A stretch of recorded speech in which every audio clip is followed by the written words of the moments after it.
against the void, grasp the twisted threads of truth, laughing in the face of chaos, burning knowledge like a ruthless youth.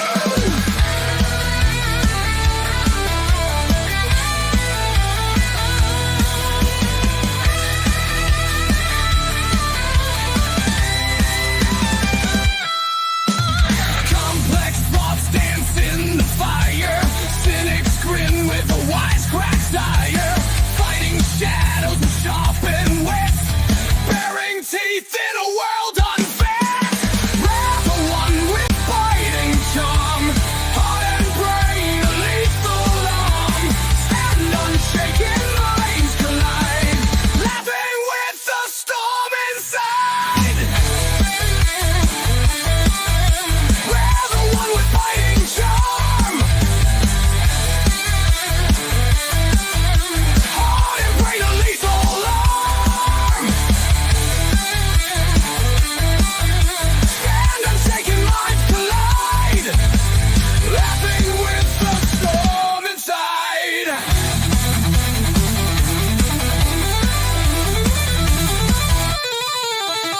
Faces enemies with a yes, every laugh a cunning test, carving paths through blackened skies, inside clear and bloodshot eyes.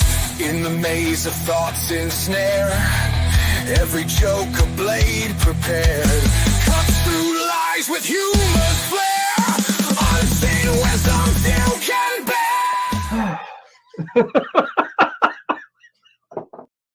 Hey-o, folks! It is time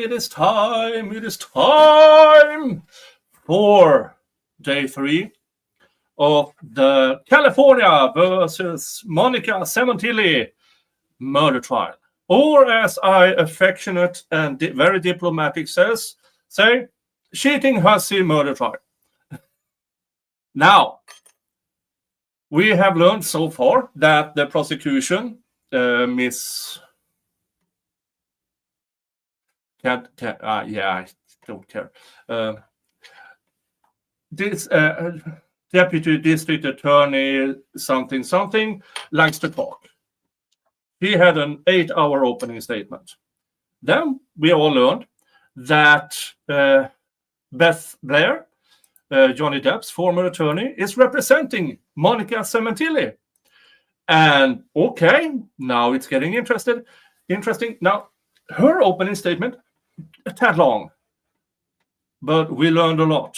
We learned a lot about what may... But we just have to wait and watch the evidence and the witnesses. But the thing I really took in was the cop, undercover cop, who was put in the jail cell with Mr. Austin, the snitch, the one of 2 killers of Fabio Sementilli, how he was put into the cell more or less to bug the living crap out of Mr. Austin and give him hints. This is what you should do so you can get home. I can't believe that's legal. Putting an undercover cop into a jail cell to get someone to snitch. Yeah. And then the last thing we did yesterday was listening to the retired detective. And he was there for such a short while.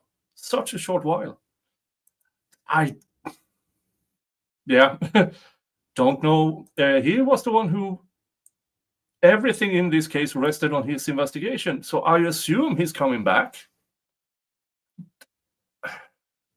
If he isn't, well, tells us that it might have been a shit investigation. But, yeah, I mean, more or less, let's get right into day 3 and listen to the next witness and see where that gives us. Is Miss Sementilli? Well, we know she's a hoe, but is she a murderous hoe? That is what we are here to discuss, or to watch and decide, and try to have some fun along the way. All right, next witness, let's go. Maybe you please face me and raise your right hand. Do you solemnly state the testimony you may give in the cause now pending before this court shall be the truth, the whole truth, and nothing but the truth, so help you God? I do. Thank you. Please have a seat in the witness stand. Okay. And for the record, say and spell your first and last name, please. First name is Gabriel, Gabriel. Last name Rebolledo, RE, B as in boy, O, LLEDO. I did not catch that. Hold on, I need another sound enhancer. Let's see what he actually said here. First name is Gabriel, Gabriel. Last name Rebolledo, RE, B as in boy, O, LLEDO. I have no idea what he said. Officer Rebolledo, what do you do for a living? I'm a police officer with the Los Angeles Police Department. I'm currently assigned to Evidence Property Management Division, Division, How long have you been a police officer? approximately 12 and a half years. And can you describe your current duties, what you just told the court? Yeah, the difference in volume here is that he did not put the microphone up, which he was told to do. I hope that changes. Yes. So what I do is I That's here. different divisions within the Bureau and pick up any analyzed evidence and transport to forensic science over at Cal State LA, Harvard Tech, and Central Property. Prior to that, were you a patrol officer? Yes. Back in January of 2017, then what was your assignment? I was a patrol officer at Devonshire Division. Okay, and what are your duties entail as a patrol officer in general? In general, respond to radio calls and enforce any violations of traffic. So I'm going to ask you about January 23rd, 2017. Did you respond to a radio call then at 5012 Queen Victoria Road in Woodland Hills, Los Angeles County? I did, Was that about 5:45 p.m.? approximately, yes. Now, when you got a call, can you explain how a call comes through to you to respond to a location? So a call will come out, depending on the severity of the call or urgency. It'll come out as a code 2, code 3, or a code 1. Code 3 would be lights and sirens. Code 2 would be get there as soon as possible. And code 1 would be, maybe like a neighbor dispute or, noise complaint. Do you know what code this one was? I believe it was a code 2. So did you respond directly to the location? I did. Now, you just explained it, but did you have on lights and sirens, if you recall? I did not.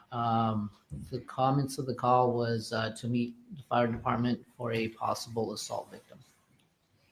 Were you working that night then in a what we call black and white patrol police vehicle? Yes, Were you working with a partner? I was. Who was your partner? Officer Duncan?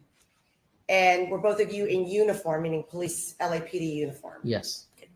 Now, and when you mentioned Devonshire, is that just a station within Los Angeles Police Department? It is. And it covers the Valley area, and does that cover Woodland Hills? No.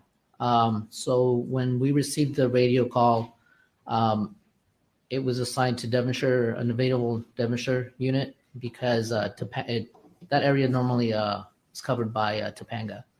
And at that time, I believe Topanga had a perimeter set up that utilized all their available resources. And so we responded with pretty much a delay because we were further out. So were you helping another division, We were. essentially? Okay. Yes. How long after you got the call do you think it took you to get to this location? I don't recall, maybe approximately 20 minutes. So at this point, you believe that you're just responding to some type of an assault call. Yes, initially we were thinking we were going to have to take an injury report. When you arrive, I'm going to show you a photograph. This has been previously marked in the packet. Exhibit 9, this is page 7. This is an aerial view. Do you recognize the house from this aerial view? I do. And that's at 5012 Queen Victoria Road, is that correct? That's correct. Is that the location that you arrived at? It is. Now, can you describe what the scene was like when you arrived? The fire department was parked outside. We walked up to the residence, and I met with one of the firefighters. As far as any patrol officers or police officers, were you the first on the scene as far as that? Yes. Okay, so when you got there, the fire department was there? Yes. And when you arrived there, this has been previously marked also as Exhibit 9. I'm going to put it, yeah, Exhibit 9, and this is page 9. I'll just focus for a second. Is this the house that you arrived at? Yes. And then the street in front of the house, is that Queen Victoria, which would be where the driveway into the house would feed into? Yes. Can't see it from here. All right, so walk us through then what happened when you arrived. So when I arrived, I met with the firefighter who I asked, so what do we have? And he responded, the bodies in the backyard When you're talking to the firefighter, where is that conversation occurring? on the sidewalk, So in front of the house right here? just a little to the left of the driveway. Crime scene, this is a Exhibit 7, previously marked page 11. Is this a closer view then of the driveway? It is. Now, when you arrived, is this how the scene looked? Meaning the truck there, the garage door open? I don't remember the truck, but I do remember walking up to the driveway and the garage door was open. No Okay, what else vehicles. do you recall? There was no vehicle inside. As I walked into the garage, I noticed there was blood stains on the floor. And then there was an open door leading into the residence from the garage. As I walked in, it led into the kitchen. I'll give you a photograph of the garage. It's previously marked as Exhibit 7. This is page 14. Let me go out a little bit. Is this a view of the garage then that you walked into? Yes, And was it empty, meaning no cars in the garage when you went in? that's correct. In the background, the bottom right photograph, there appears to be a door. Is that the door that led into the house? Yes, it is. And one more Exhibit 7, page 15. If you could just orient us then as far as the garage where the door is that leads into the house on this photograph. The door is to the right of the picture. Right up here? Yes, Okay. There's some placards on the ground. It looks like some white cards. Do you know what those are? I believe that's where the blood stains were. So when you walked in at this point, you saw what appeared to be bloodstains. Yes, And it indicates the area where those placards are, that general area. yes, And then as you entered the house, actually one more, I'm sorry, Exhibit 7, page 19. One more view of that entry, is that correct? that's correct. Okay. And there's some more placards that are a little bit closer, or I'm saying placards, but white cards. What are those, by the way? That's to mark any possible evidence, so that way any officers, anyone who's coming to the scene is aware not to step on that area. So those white folded pieces of paper, essentially, are those put down in your experience by initial officers when you see something of interest? Sometimes. Okay. And then later do forensics people come and actually, They photograph and take DNA samples if and they if mark needed. the cards as well? Yes. Okay. When you enter that door into the house, where does it lead? It leads into the kitchen. And this is Exhibit 7, page 33. This is does that appear to be the kitchen that you recall? Yes. And again, did you notice any of these red marks on the floor that appear to look like blood? Yes. They appear to be footprints with blood. As soon as I noticed that. Yeah, that pulling her hair back might not have been a good choice I kind of agree. She kind of has a resting bee face. I asked the firefighter if that was a result of them going in and out of the house, and he replied that those footprints were already there prior to their arrival. Okay, so it appeared to you to be blood, and then what, when you say footprints, like somebody had stepped in it or tracked it in? Yes, You don't that's know correct. which one? Right. Right, okay. Exhibit 8, page 7.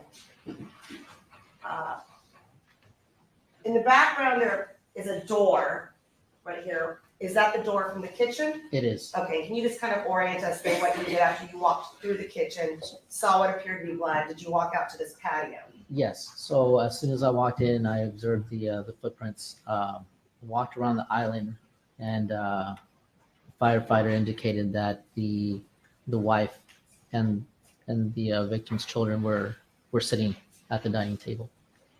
Okay, so where was the dining room table in relation to the kitchen then? So facing the door leading to the patio, the dining table was to my right, All right, and this facing is, it from inside. let me just go to exhibit 7, page 44.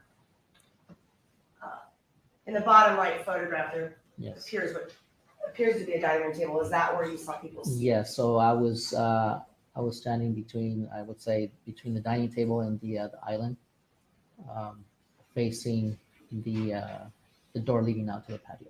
And who did you see sitting at that table? It was the victim's wife and his 2 daughters. When you say the victim's wife, do you see her in court? Yes. Can you please identify where she's sitting and what she's wearing? Sitting to my right, she has a white blouse with a red blazer. I'm sorry, a blue blazer. Now, did you have any direct conversations with the defendant that you recall? No, not that I recall. Do you remember anything about the individual seated at the table? Anything about what was occurring at that moment? Well, they were sitting there. I heard them crying. I remember her saying, "Why would somebody do this to him?" When you say her, do you mean the defendant? Yes, Okay. And then you saw another, was it female with the defendant? yes. Just one? The 2 daughters. 2 daughters, okay. Did you have any conversations with the daughters? Not at that time. Did you later have a conversation with the daughters? Yes, with Okay. one of the daughters. All right. Were they over on that table then by themselves? Yes, Now, you're one of the first to respond, is that correct? yes, So are you the first police officers on scene to encounter those individuals that you know of, that I know of. Yes. other than the fire department? Right. Okay, so what did you do next then? So then, at that time, I exited the residence into the patio area.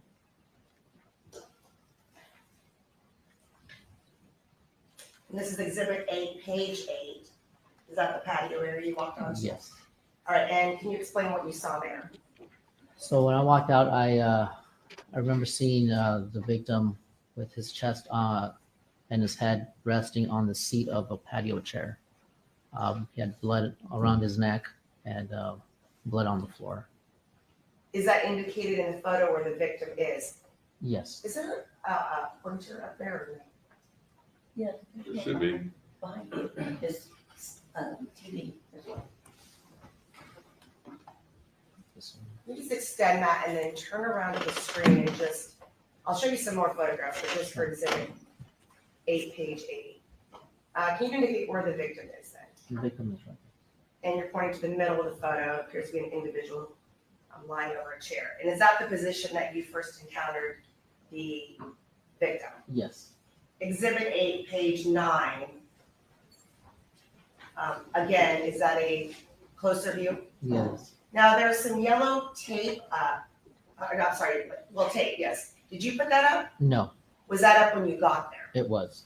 Do you know who put it up? Yes, I asked a firefighter who had put that up, and they said that they had put it up just to preserve any evidence. And so based on your experience, you're saying to preserve evidence. What does that mean? Meaning that a crime had occurred, and we needed to just make sure that nobody contaminated the area. Exhibit 8, page. Yeah, so far this is standard police testimony. See it in every murder trial, and nothing special about it. Well, that sounds horrible. I mean, for determining guilt, what he is here to say is just, yeah, I was there. This is what I saw, but it has nothing to do with determining guilt. 5.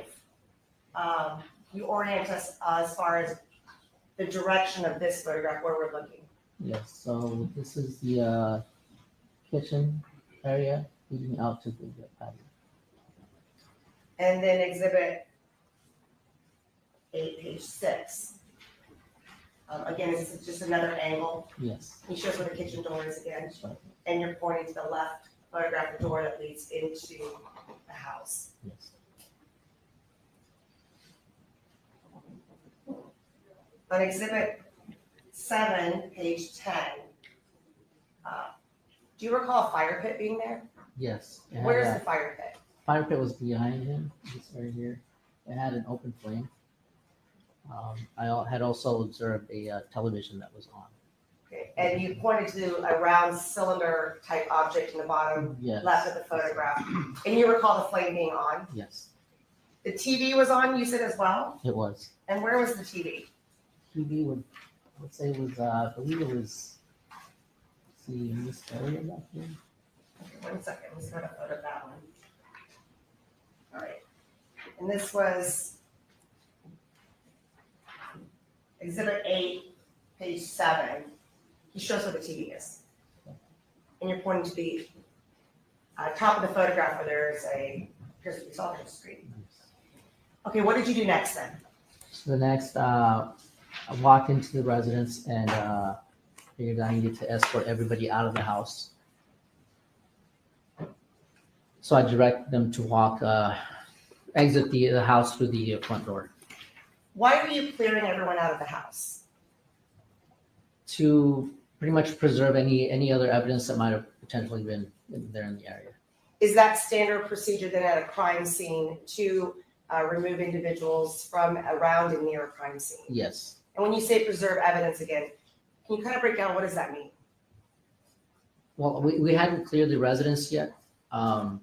So we just wanted to make sure that there was no one else was stepping on either blood and tracking it throughout the house or any other potential, like I said, evidence. Your job as a primary responder, was that to go around and look for any evidence and objects at that moment? At that moment, only what's visible, but mainly is to identify what had occurred.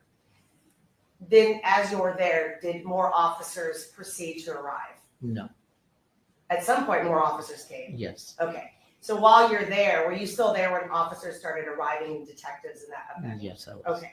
And then they appeared to you to have different responsibilities and roles? Yes. Okay. What did you do with the family then? So as we were walking out from the dining area to the front, I was walking behind the family and I observed on the left-hand side of the front door, there was a hallway leading into what appeared to be a room. I noticed there was like open drawer and items scattered on the floor. Let me see if I can get that photograph.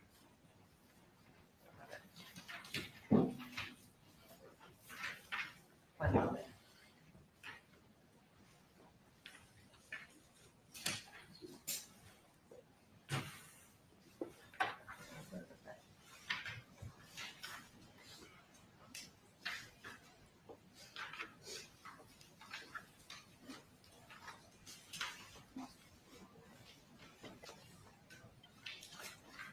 All right, I have a photograph of that. So you noticed what appeared to be a bedroom, Yes. and it's on the first floor. Yes. Did you go into that bedroom? I did not. So what exactly could you see within that bedroom? I remember seeing a drawer that was open and items just scattered on the floor. And why did that catch your attention? It just the house wasn't. It didn't appear like it was anything else that had been, I guess, tampered with. Okay, if I may mark as equals 10, it is a drawing, appears to be a blueprint then. Yes, Are you familiar with the layout of the house? I am.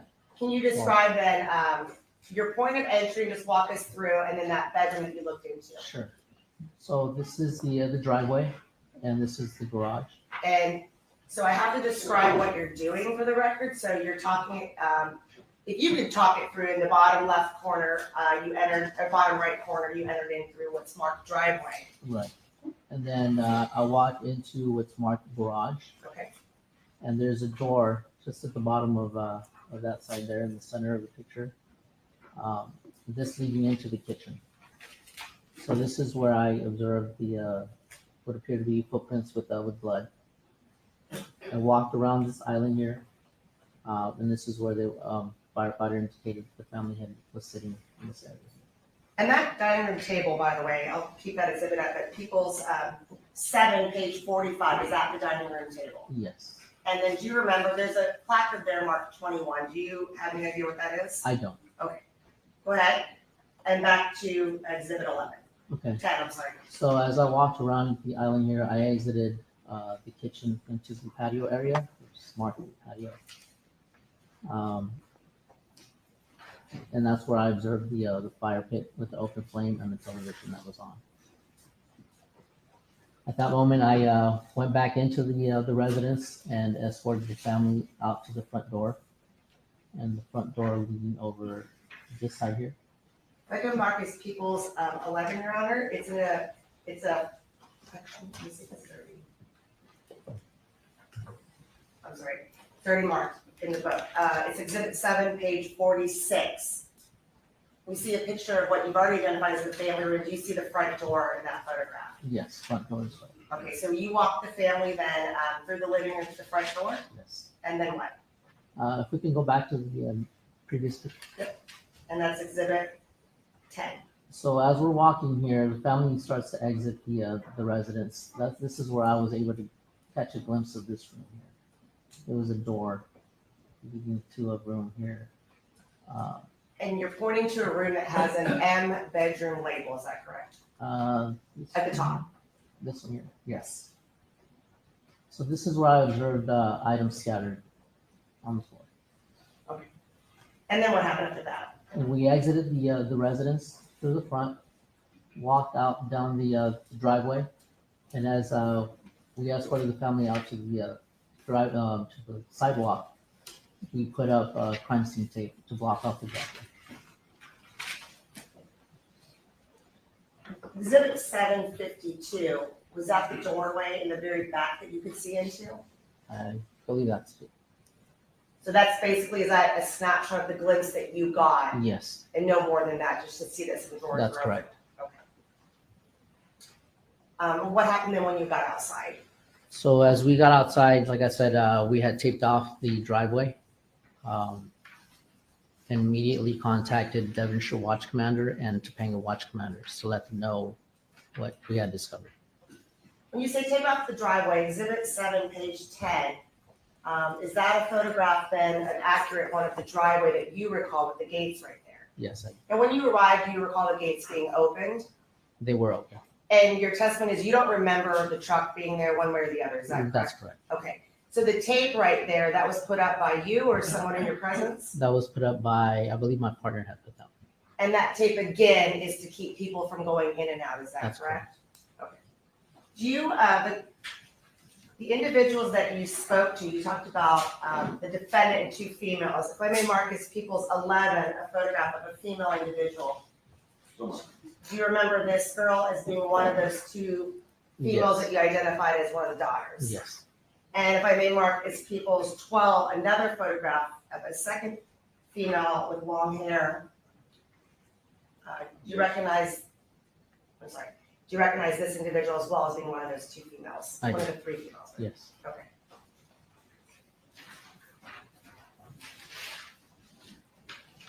Now, are you familiar with that area? You said it was out of your, basically your jurisdiction. Are you familiar with that area? I'm not. When when you drove into that area, did you notice any, like when you enter the area, any signs for cameras or anything where the area would be under surveillance? I did. Okay, Exhibit 9, and this is page 5.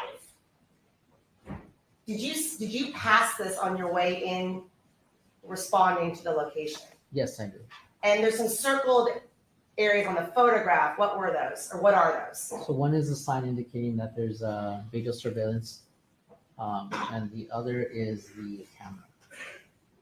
So this is the camera. And you're pointing to the right object that's got a red circle around it. Yeah, I agree with Gigi here. It is unnecessary to show pictures of the girls.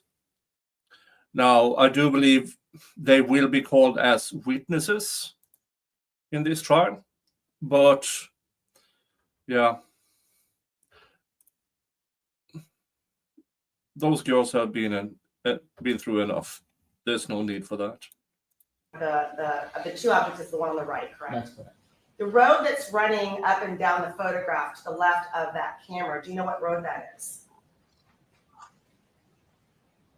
I believe that's that would be Victoria. Queen Victoria, is that the road that the house was on? Yes. Now, if you were to drive up the photograph, so to the top of the photograph, is that the direction that you were traveling to respond to the house on the upper left side? Yes. Okay. I was looking at the mic one's a little closer to you. Yes.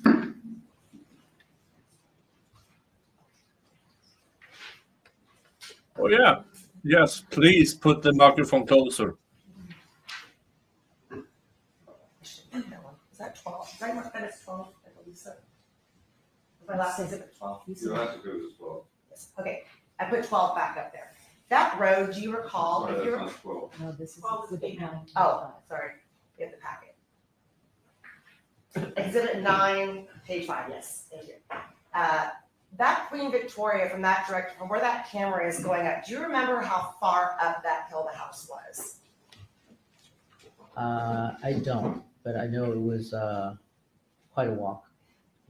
Do you recall, is that a flat road or a hill? It's a hill. Okay, like a steep hill or just an average? Well, going uphill. Yes. Okay, thank you. No further questions. Councilman Cross. Thank you, Your Honor.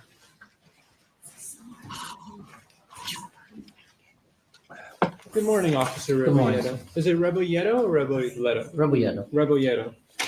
If there's anything I ask you that's confusing or you need me to clarify, just let me know, okay? Yes, sir. So this is going back quite a while, January 23rd, 2017, correct? Yes. Did you write a report I in this did. case? And did you review that report prior to testifying here I did. today? When did you review it? I've reviewed it just this morning. And did you discuss the report with district attorneys to say if there's anything you left out or was missing or incorrect? I think I met with them, I wouldn't say maybe back in March of last year. Okay, and that was the last time you met with them prior to testifying today? No, No? When did you meet again? this morning. This morning? Okay. And it was just to discuss scheduling and things like that? That's correct. Okay. Regarding your role, did you review your report this morning again? My statement from the location. Okay. And your statement from this location, do you remember saying that you received a dispatch at approximately 1726? If I could take a look. Yeah, if you need to, you can refresh your recollection. Isn't it strange that this guy, perfect recollection when the prosecution, and then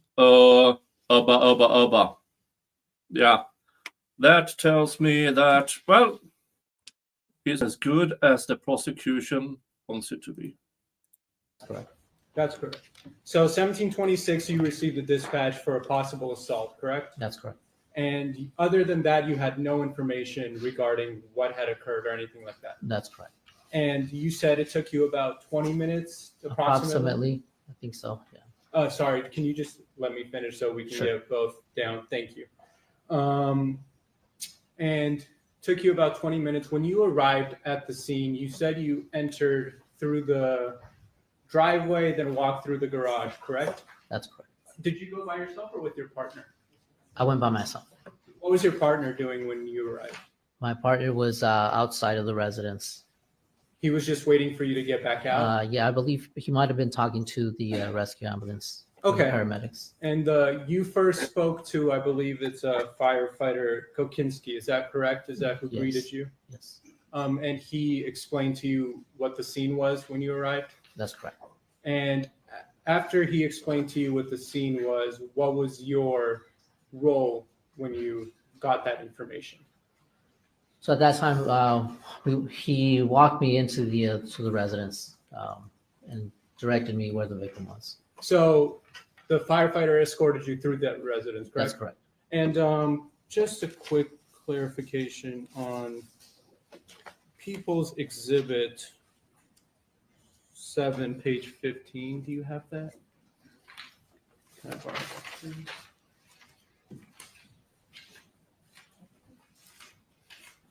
First one? No, Sorry.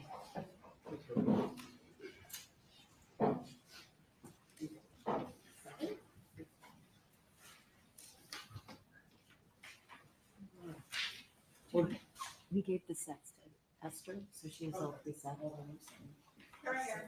Thank you.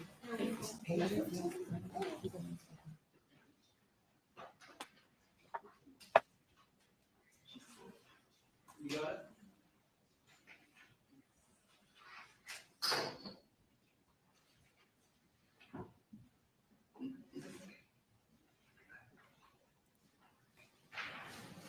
Was this the garage as you remember it on that night? Yes, So this photo would be a clear indication of the state of where everything was the night of the 23rd, correct?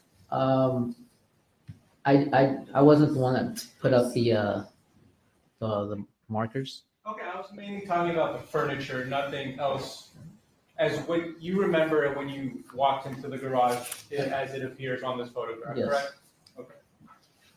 And when you were escorted into the residence by the firefighter, were you introduced to the family by the firefighter? No, he just pointed out where the family was. And they were there before you walked inside the house, correct? That's correct.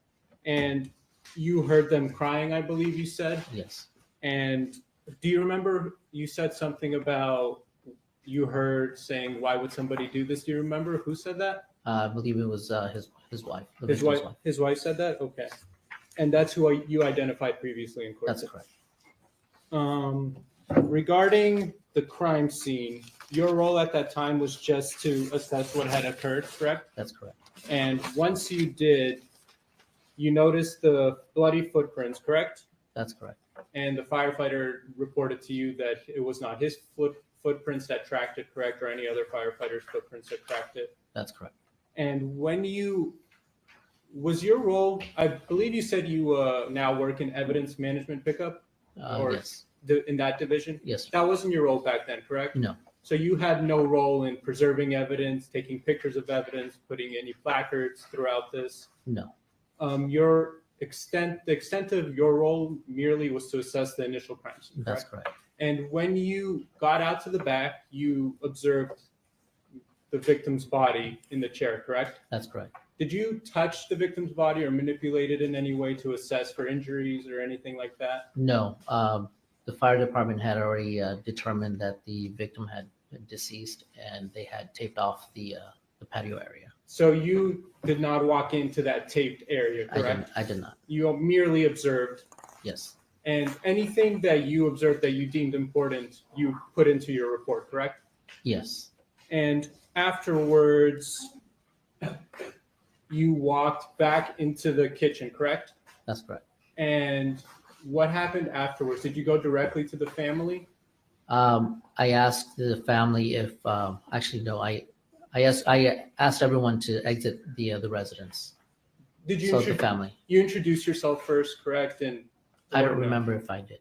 Okay, but you escorted them out, Yes. and that's when you observed the drawer being empty or the scattered items on the floor and that Yes. drawer open, correct? In that one bedroom you Right previously- before we exited. Yes. And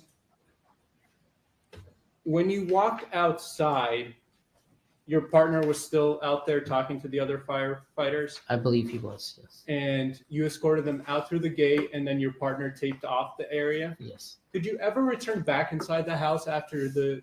I did not. What did you do the rest of the night after you got outside? So we, like I stated earlier, we notified Devonshire Watch Commander and Topanga Watch Commanders of what we had discovered, so that they could send out additional resources. And afterwards, I believe you said in your direct that you spoke to one of the daughters later. Yes. Do you remember which daughter that was? I don't. Could those pictures help you possibly identify which one it was? No. You don't remember? What was that conversation about? It was brief. She was just she was crying, stating that she felt guilty because I guess her father had just purchased a vehicle that was apparently stolen, and she had posted that on her social media, and she figured that maybe that's what drew attention. Okay, so that was the extent of the conversation. That was it. Did you didn't put that in your report, did you? No. Okay. And you didn't ever speak to Miss Sementilli, the victim's wife, about anything, did you? I don't recall I did. Okay. And how long were you at the house for that night? Inside the house? Outside, just the duration. When did you arrive at? You arrived at the crime scene, I'd say around what, 5:45 p.m. Yeah, I would say it was a few hours, approximately maybe 3 hours.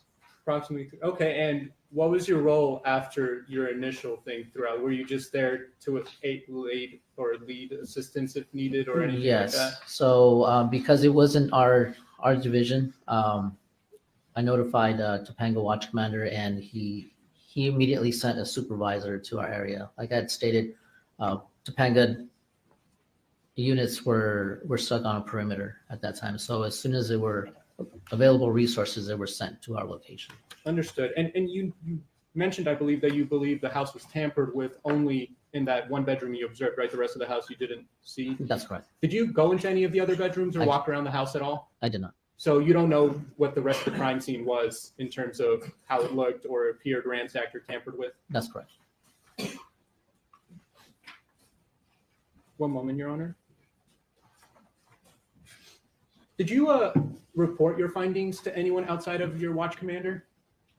To Topanga Watch Commanders and as to the detectives as they were arriving. So you spoke to the detectives as they arrived. Yes. Just to let them know what I had observed. Do you remember which detective you spoke with? I don't.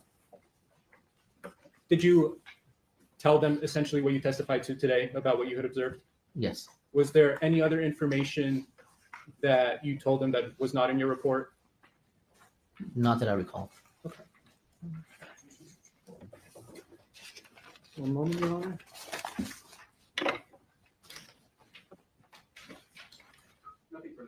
Any redirect? No redirect, Your Honor. Already. What the defense is doing here is they are nailing down what certain witnesses actually said and saw. That way, if a later witness says something different than from what this witness said, then they can always impeach. So it is just preparation when it comes to a witness like this. I just want to correct one exhibit. All right, do we need this officer for you to correct the exhibit? Thank you, officer, you are excused. And what is it you wish to correct? I put up an exhibit. I said it was from the packet that we marked exhibit 7. Page 10 is actually for exhibit 8. Page 10. Thank you. Declare your next witness. Roll call. All right, next witness. We have Dahlia Rivera. Is that correct? Counsel, this witness does require a Spanish interpreter? And the Spanish interpreter Oh. is present, thank you. Okay, we Dahlia Rivera with an interpreter.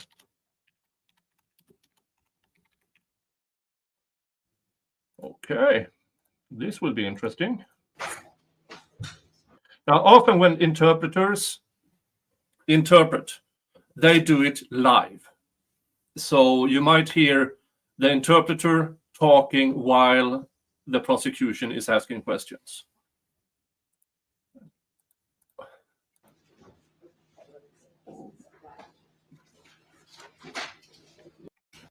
License or certified funding document also by ID number 30.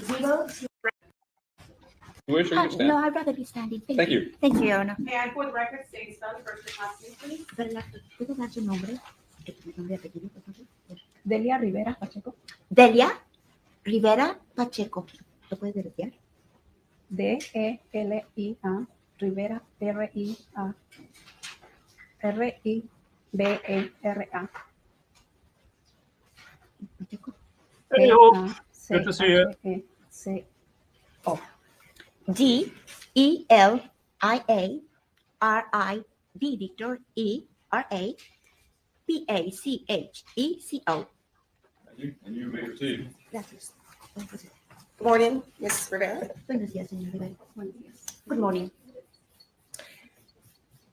Okay. Back in 2017, that time frame, where were you employed? Trabajé en la residencia, limpiando casas, en la residencia de la familia Sementilli. I was working at the residence. I was working cleaning houses at the Sementilli residence. Okay, and the person sitting over here in the blue jacket with the ponytail at defense table over here, do you recognize her? ¿Usted reconoce aquí a la señora que está sentada con la toalla? Sí. Yes. Who is that? ¿Quién es? Mónica Sementilli. Mónica Sementilli. Was she one of the employers that you had during the year of 2017? Sí. Yes. If I may mark as People's 13, a photograph of an individual, male. Do you recognize him? ¿Lo reconoce? Sí. Yes. Who is that? ¿Quién es? Fabio Sementilli. Fabio Sementilli. Was he also your employer with? Hey, Sebastian Miller is here. También su empleador con la acusada. Sí. Sementilli. Yes. What did you do for the Sementillis? What was your job? ¿Cuál es su trabajo con los Sementillis? ¿Qué trabajaba?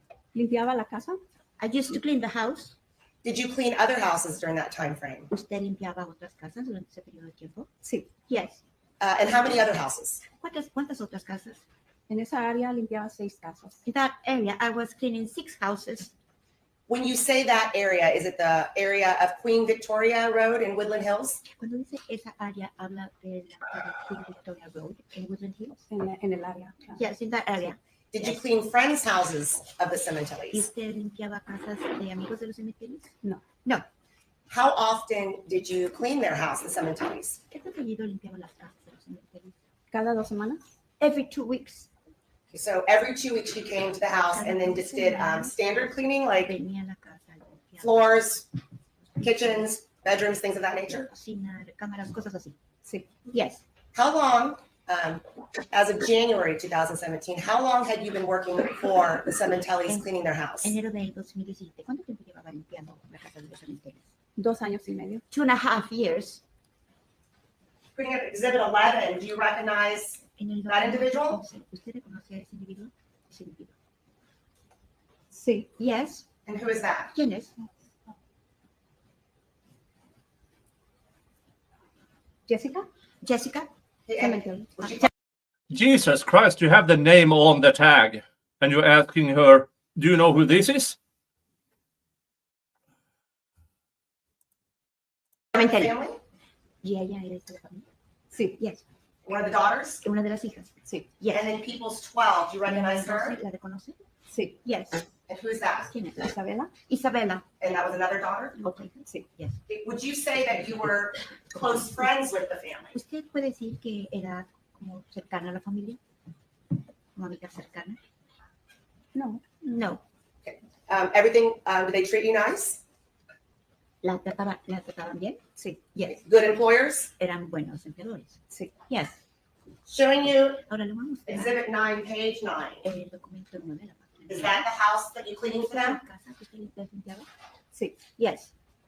Now, you said you came Usted every dice other week or que once every usted 2 weeks, venía correct? cada 2 semanas. Sí. semana. Yes. Did you always come on the same ¿Usted day? llegaba siempre el mismo día? Sí, Yes. What day was that? ¿Qué día era? lunes. Monday. What time did you clean from on Mondays? Limpiaba los lunes. 8 de la mañana 8 in the morning. Until what time ¿Hasta qué approximately? hora aproximadamente? aproximadamente de 2:15 a 2:30. Approximately from 2:15 to 2:30. And was it the same hours then Las mismas on the horas. Mondays when you came? Los lunes. Was it always 8 to about 2? Siempre era de 8 a 2, más o menos. Más o menos. More or less.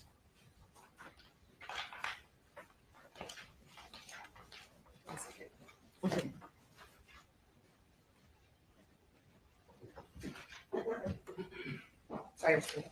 Okay, so on the morning that I want to talk to you about, that there's a gate in front of the house right there. En la mañana Right. que vamos a hablar. Hay un portón ahí, ¿correcto? Correcto. When you would come on those Mondays, Cuando usted venía, was the gate usually open or was it el closed? portón estaba abierto o cerrado? Abierto. Open. And how did you get into the house? Did you have a key to their ¿Cómo house? llegaba? ¿Cómo entraba a la casa? ¿Tenía llave a la casa? Yo tenía llave, I had a key, pero ese día en especial no la usé. Me abrió Mónica. but that day, especially that day, I didn't open the door with the key. Monica opened the door for me. Okay, so the door was opened by Monica, and then when you left, how did you leave? Did you go out through the front door? Cuando salió, se salió por la puerta de enfrente. Sí. Yes. And normally, when you left, did you lock the front door when you would leave? ¿Usted cerraba con llave la puerta de enfrente cuando se iba? Normalmente ella me llevaba a la parada del bus. She would normally take me to the bus stop.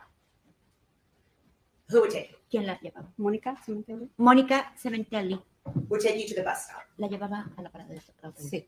Yes. Okay. I'm going to ask if you recognize another individual. A ver si usted reconoce a otro individuo. My name is People's 14. Es la, To get this out of the way. Do you recognize? I'm sorry. 14 is a photograph la 14. of a male individual de un hombre with the name Robert Louis Baker. de nombre Robert Louis Baker. Do you recognize? Yeah, for you who are completely new here, most of the state's case relies on she's a hoe. She had an affair with Robert Baker. And then they have Robert Baker is already serving life in prison.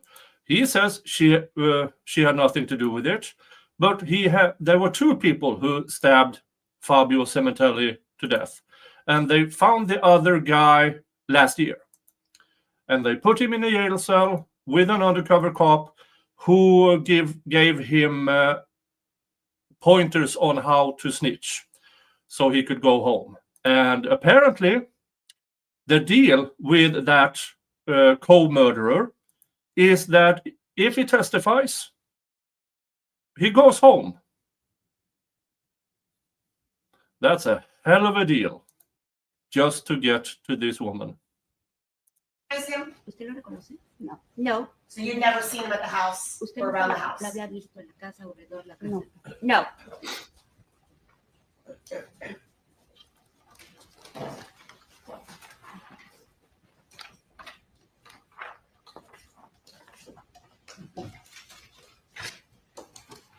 I'll show you a couple photos here. Le voy a mostrar un par de fotografías.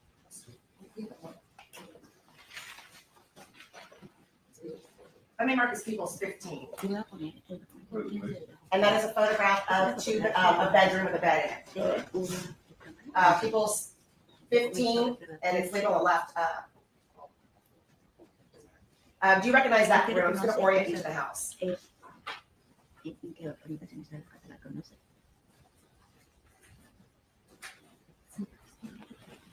I do not remember. I'm sorry. I do not remember.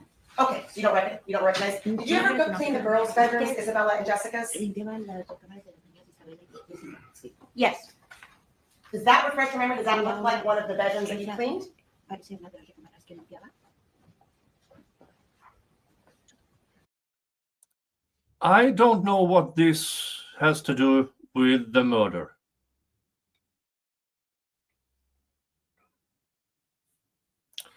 How long did it take cops to arrest Miss Sementilli? I believe it was November of last year. So this trial is just months after her arrest.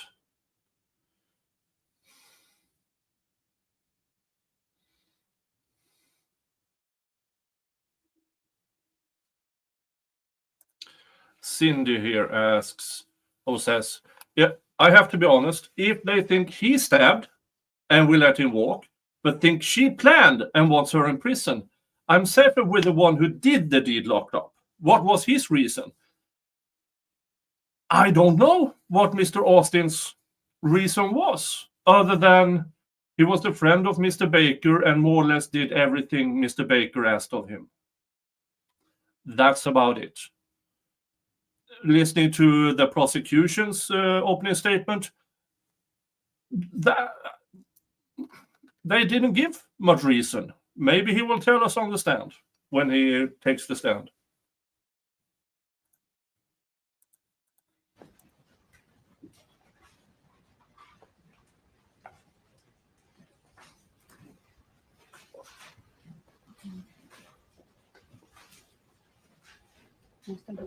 I'm not quite sure.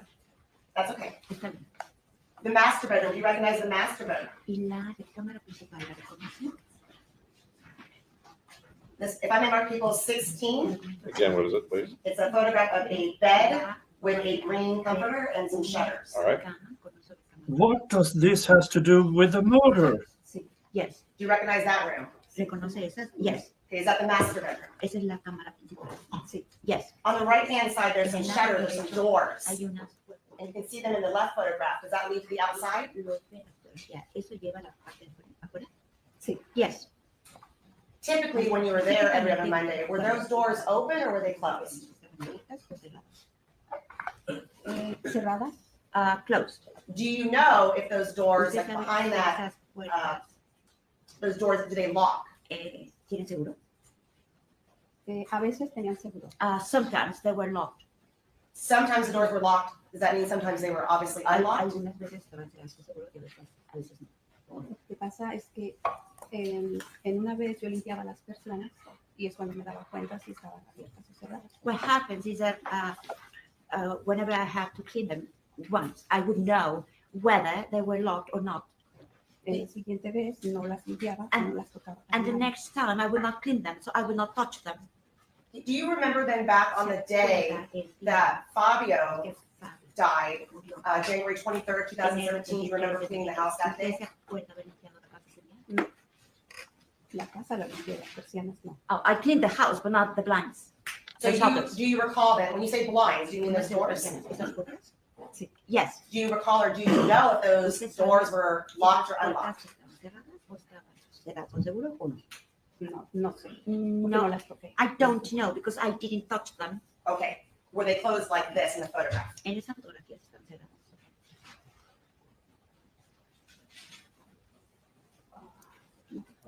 I don't remember. That's okay. All right. From the master bedroom, if I can mark as people 17, it's a bathroom. Marking people 17 is bathroom right here. Do you know where that bathroom is? ¿Sabe cuál es tu baño? Es el baño de Isabela. That is Isabella's bathroom. Does it connect to another room? Y está conectado a otro cuarto. Sí.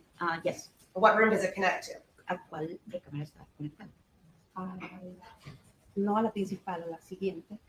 Not to the master's bedroom, to the next.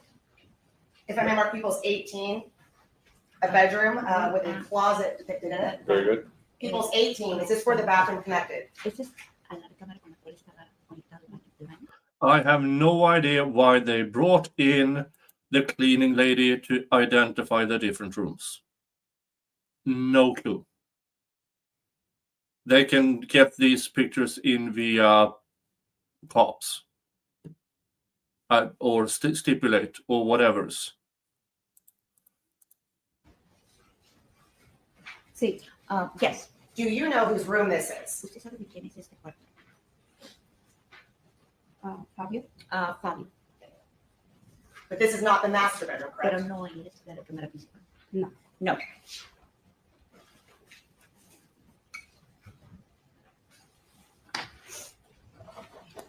So the day of January 23rd, 2017, I want to walk you through that. Le voy a repasar. Do you know what time you arrived at the Sementilli residence? ¿A qué hora llegó a la residencia de los Sementilli? 8 de la mañana. 8 in the morning. And how did you get there? ¿Y cómo llegó? Mi hija me llevó. My daughter took me there. Who's your daughter? What's ¿Quién her es su name? hija? ¿Cuál es su nombre? Paula, Paula. Do you remember what kind of car Paula drove? Sorry. ¿Qué auto manejaba Paula? era un Honda Accord 2008. 2008 Honda Accord. If I may show a Le video, voy a mostrar un video. are you aware that the Sementilli residence had Que la casa de los cementerios surveillance cameras? tenía cámaras de vigilancia? Sí. Yes. And I'll get into that in a bit. Are you aware of any other surveillance cameras in the neighborhood? Were you aware that the neighborhood had surveillance Sí, el cameras? vecindario tenía esas cámaras de vigilancia. No sé. No, I don't know. Okay, I'm going to show you a video, see if you recognize. Mostrar un video. That mark? If I may mark it. 19. Yes, thank you. And if it doesn't work, then just. Why would it work? We're supposed to do it in a break anyway. Okay, yeah. Let's take our morning recess for 15 minutes. The admonition applies. See you back here in 15 minutes.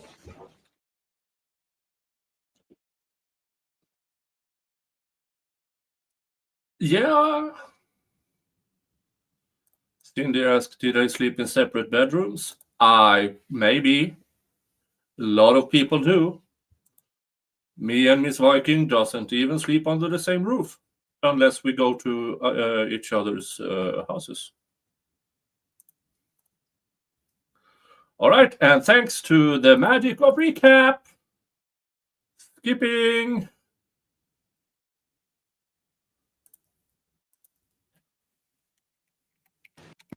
Continue with the direct examination. Thank you. Miss Rivera. When we broke up, I was just asking a couple of questions about those master bedroom shutters. Exhibit 7, page 76. I'll go back to the video. That photograph is from the patio looking into the master bedroom, is that correct? Or the outside looking in? Yes. Now, in that photograph, the shutters appear or are open and there's a sliding door. When you left the day of the 23rd of 2017 after you I finished, have no clue do you know how this do you is recall if relevant. those shutters were open or closed?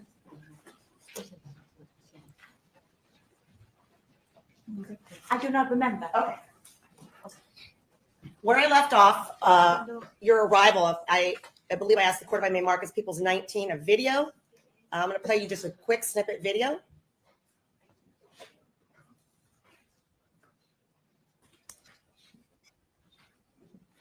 And if you'll watch the next car coming down the road. That's really fast. Was that the car that you arrived in that morning then? Creo que sí. I think so. Do you need to see it again? ¿No necesita ver otra vez? Sí, fast. Yes, please. Let's see if we can slow it, if we can. If not, Oh, that was too fast. we have technical experts. Do you have a screenshot? Yeah. all right.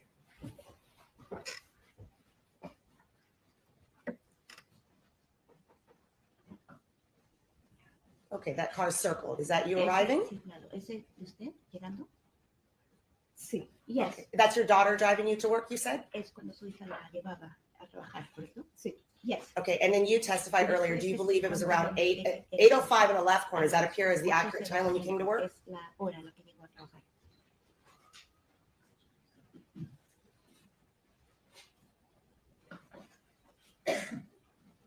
Does 8:05 seem like the correct time? ¿Es la hora correcta? ¿8:05? I don't remember. What time did you normally arrive? ¿A qué hora? Normalmente era las 8. It would normally be at 8. Okay. Okay. And then that road that you're turning off of, do you know what that road is off the top of your mind?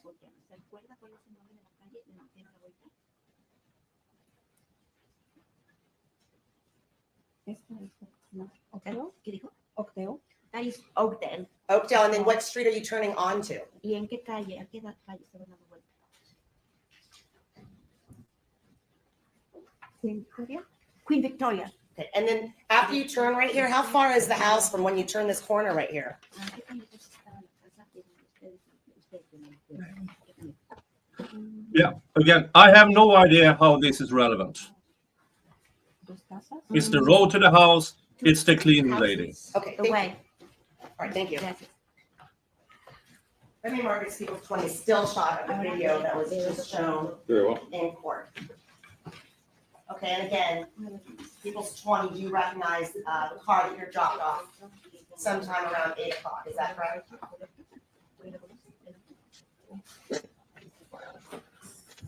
Yes.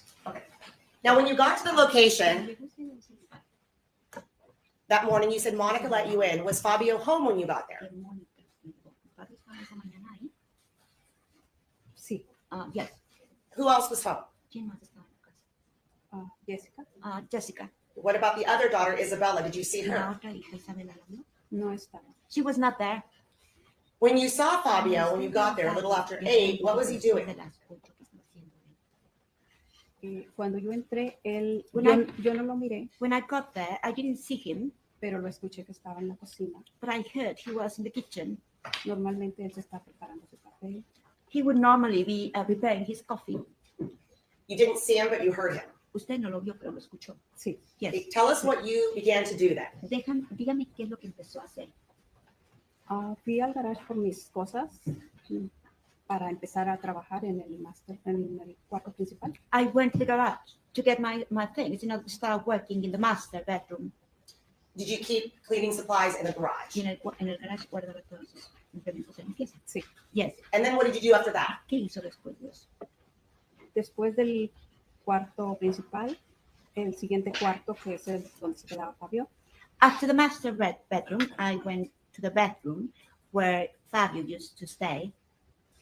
So are you saying that you went to clean the master bedroom first? Primero fue a limpiar la recámara principal. Sí. Yes. Do you know where Fabio was at that time? ¿Usted sabe dónde estaba Fabio en ese momento? como está retirado de la cocina, él seguía en la cocina. Yo ya no fui para la cocina, yo no lo miré ya. It is far from the bedroom, so he was in the kitchen, so I didn't see him again. Did you see Monica again? ¿Usted vio a Mónica otra vez? Ella andaba ahí alrededor. She was there. She was around. Okay.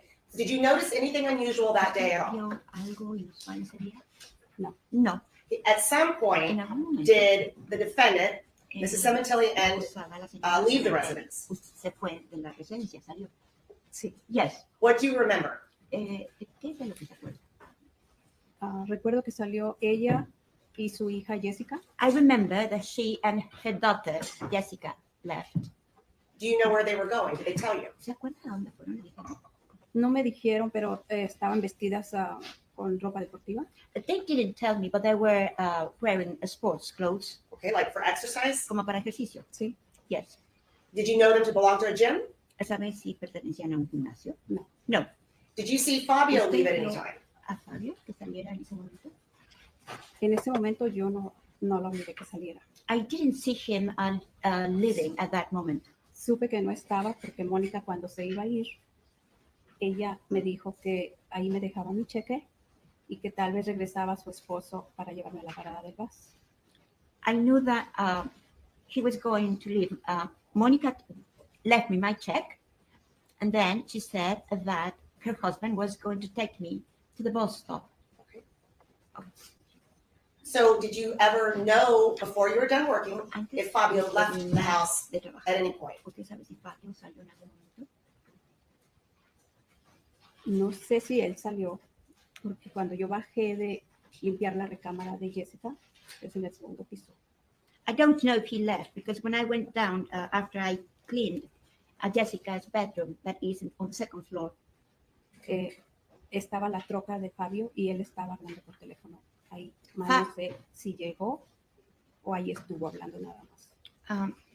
Fabio's truck was there and he was talking on the phone. So I don't know if he had left before or not. So there's a period of time when you were cleaning that you did not see Fabio, is that Un correct? periodo de tiempo mientras estaba limpiando, usted no vio a Fabio, ¿correcto? Sí. Yes. And during that time you didn't Y hear durante Fabio in the house? ese momento usted no escuchó a Fabio en la casa. No. No. But at some point you En saw algún him in momento his truck usted outside? lo vio en su camioneta afuera, en sus trocas. Sí, cuando bajé de limpiar la recámara de Jessica. Yes, when I went down from cleaning Jessica's bedroom. And you said he was talking on his phone? Y dice que estaba hablando en su teléfono. Sí, Ah, en la yes. troca. In the truck. La troca. In the truck. Could you hear anything he was saying? ¿Podía escuchar algo que decía él? No, No. solo lo miré por por la ventana. I just saw him through the window. Did you or were you there when the defendant and her daughter returned home? Sí, Yes. Do you know what time that was? yo pienso que como 12:30, I think it was about 12:30, de 12:30 a 1. from 12:30 to 1. So during that time frame, now where are you? Ese tiempo, ¿dónde está usted? Estaba empezando a limpiar la cocina. I was starting cleaning the kitchen. Okay, can you tell us then who's in the kitchen and what's happening? Entonces, ¿me puede decir quién estaba en la cocina y qué estaba sucediendo? En la cocina estaba Fabio. Fabio wa- Después de que dejó de hablar por teléfono, él entró por la puerta del garaje. in the kitchen. Fabio was in the kitchen. And after he finished talking over the phone, he went out to the garage, A la cocina. to the Hacia kitchen, la cocina. to the kitchen. Okay, I'm sorry. A ver, perdón, es que Entró por el garage he entered through the garage. y del garage hay una puerta a la cocina. And from the garage, there is a kitchen that goes in, there's the door that goes into the kitchen. What did he do in the kitchen? ¿Qué hizo en la cocina? Él empezó a calentar comida. He started heating food. Was Monica and the daughter in the kitchen at that time? Mónica y la hija Todavía estaban- no llegaban ellas. Deje que acabe. No, they were not there yet. They weren't back yet? Todavía no llegaban. Cuando él estaba calentando la comida, ellas todavía no llegaban. When he was heating the food, they had not arrived yet. Okay, and then what happened? ¿Y después qué pasó? Y llegaron unos minutos después. They got there some minutes later. What happened next? ¿Qué pasó después? Fueron a la cocina también They also went to the kitchen. y ya estaba la comida caliente. Ellas comieron un poquito con él. The food was hot, warm, so they ate a little bit with him. And then what happened? ¿Y después qué pasó? Y yo ya estoy limpiando la cocina. I kept cleaning the kitchen. Ellos terminaron de comer. Fabio se salió al patio con su computadora. Jessica se fue a su recámara y Mónica a la sala. So when they finished eating, Fabio went to the yard, to the patio with his computer. Jessica went to her bedroom, and Monica A la sala. to the living room. Exhibit 9, page 21. Is that the patio you're talking about? Patio del cual está hablando? Yes. Did you often see on the Mondays? I'm amazed about the recollection of the cleaning lady. When you came, Los lunes cuando venía, Fabio sitting on that ¿usted patio? veía que Fabio se sentaba en ese patio? Sí, Yes. Did he appear to be working out there Así está. computadora. Was In there his, any- in his computer, on his computer? en su computadora. Sí. Yes. Was there any particular chair or place that he sat? ¿Había una silla o en algún lugar en donde se sentaba en particular? Sí. Yes. And which seat did he sit in? ¿En qué asiento se sentaba? Él se sentaba cerca a la alberca mirando para la televisión. He would sit close to the pool, watching the TV. Close to the pool. Interpreters correction, facing the TV. ¿Y qué? Dijo cerca de la alberca. Sí. Yes. There's two chairs here. Did he sit in one of these chairs most of the Dos time? sillas. ¿Se sentaba en esas dos sillas la mayor parte del tiempo? Sí. Yes. Which one? ¿En cuál? No lo dije. En esta. This one. A ver, ¿podemos señalarlo? I just sit here. There's a A ver, there's a dígaselo. pointer. Hay un Right in front of señalador you. que está enfrente de eso. This one. Yes, we can extend it Lo puedes vender. and then turn around behind Ahora, you. There's a voltese. screen, Hay una pantalla atrás de usted. Voltese. and if you could point to it. Puede señalarla. Okay. Okay, and so the chair. Entonces, You pointed to a chair that's closest to the kitchen door. Is that correct? Puerta de la The cocina. door leading into the house. La puerta que da a la casa. Sí. Yes. So the times that you worked there on Monday, you would see Fabio sitting outside Usted veía que Fabio se estaba sentado in that afuera, chair en facing esa towards silla, the house. Is pegada that correct? hacia la And the casa, TV? ¿correcto? Y con la televisión. Sí. Yes. Okay. Okay. What happened next then? Patty, he's on the patio. What happened with the defendant and her daughter? ¿Qué pasó entre la acusada y su hija? cuando Fabio estaba afuera. When Fabio was outside. Yes. Sí. Oh, Mónica- es cuando Mónica se fue a la sala y Jessica a su recámara. That is when Monica went to the living room and Jessica went to her bedroom. And what did the defendant do in the living room? ¿Y qué hizo el acusado en la sala? Ella estaba con su celular. She was on her cellular. Was she talking on her ¿Estaba cellular? hablando en el celular? Pienso que estaba texteando porque me tapaba un sillón. Yo no la escuché hablar. I Solo think miré. that she was texting because she was there was a sofa that or seat that was blocking me, but I didn't hear her talking. You didn't hear talking, but you saw her texting? Usted no la escuchó hablar, pero la vio que estaba texteando. Sí. Yes. Now, one question I wanted to ask you.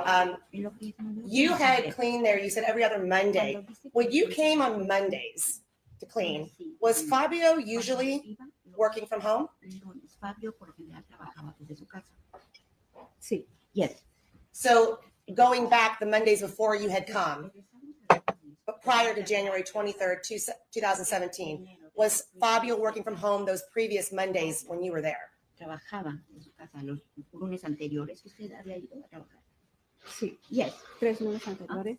Ujú. 3 lunes anteriores, él estuvo trabajando desde casa. The 3 previous Mondays, he was working from home. The 3 previous Mondays to January 23rd, 2017, he was working from home.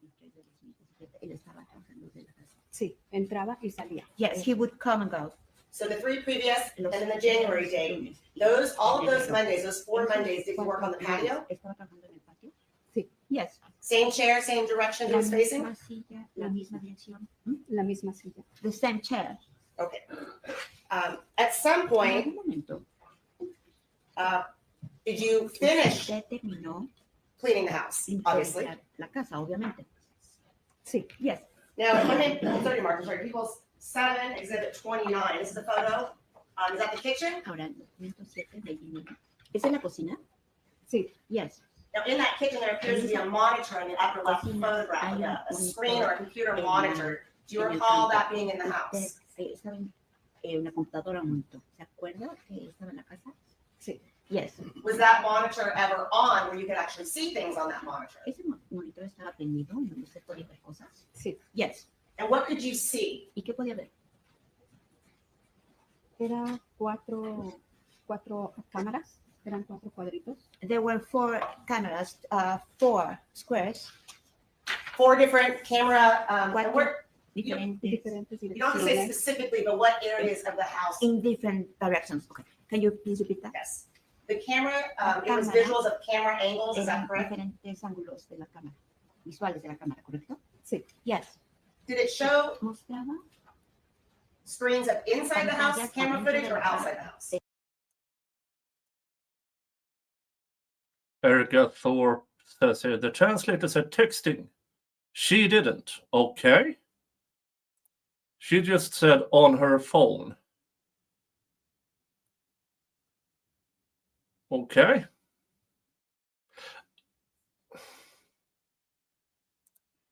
That's interesting.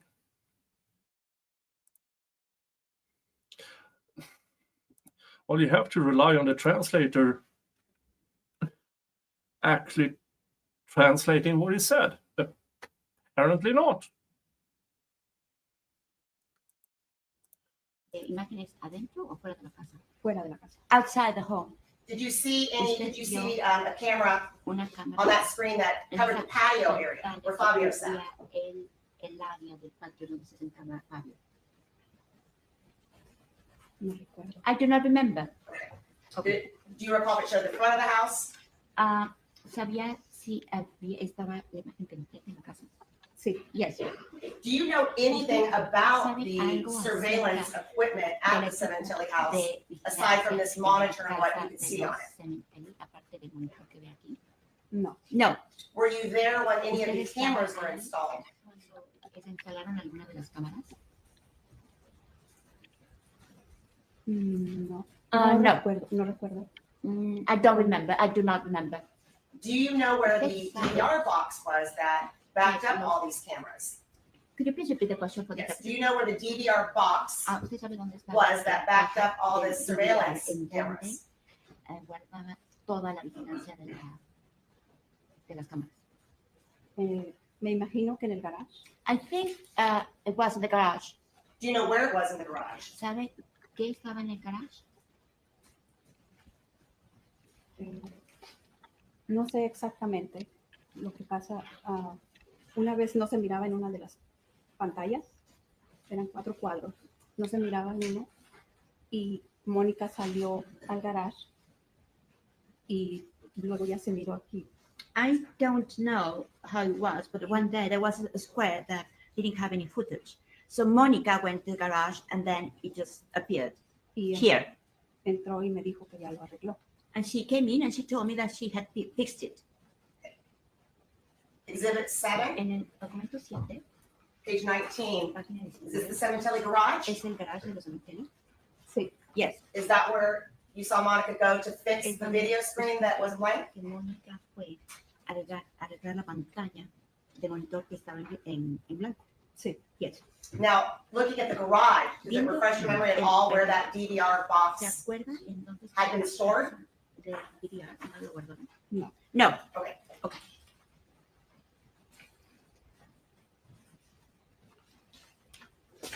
As far as cleaning the house, just briefly, did you clean the floors? ¿Usted limpiaba los pisos?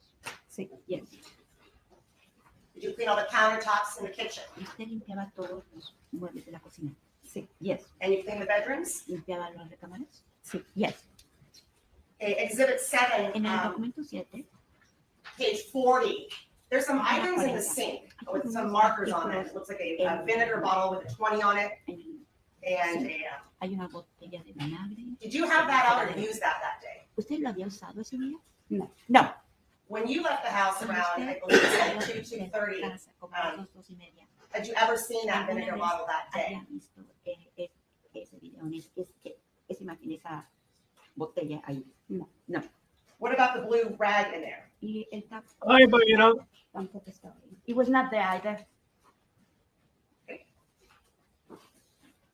Exhibit 7, En el documento 7, page 30. This photo right here, is this how you left the kitchen when you como left? usted dejó la cocina cuando se salió, cuando se fue. No. No. In the right photograph, there's a mark, an 18 placard and a so half a day later, it looked different from when she left it. Okay. some type of Número stain. 18. Was that there when you left? Cuando usted se fue de ahí, ¿estaba ahí? No. No. Exhibit 7, page 27. En el documento 7, Looking at the Viendo floor, el there's piso, some stains on the floor hay algunas next to a manchas. placard marked D. Were those stains on the floor there when you left? Manchas estaban ahí cuando usted se fue. No. No.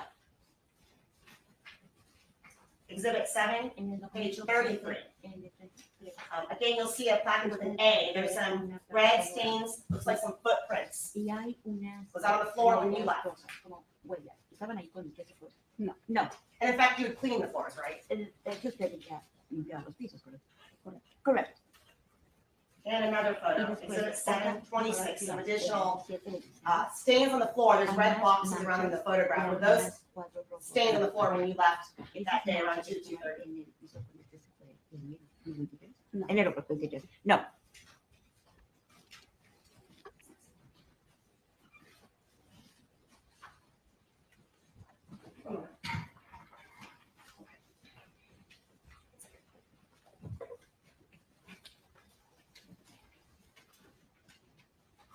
Yeah. Now, this could have been handled in a much shorter time. Were you there? Yes. Did you clean the floors? Yes. Did you clean the kitchen? Yes. Did it look like this? No. Done. 5 minutes.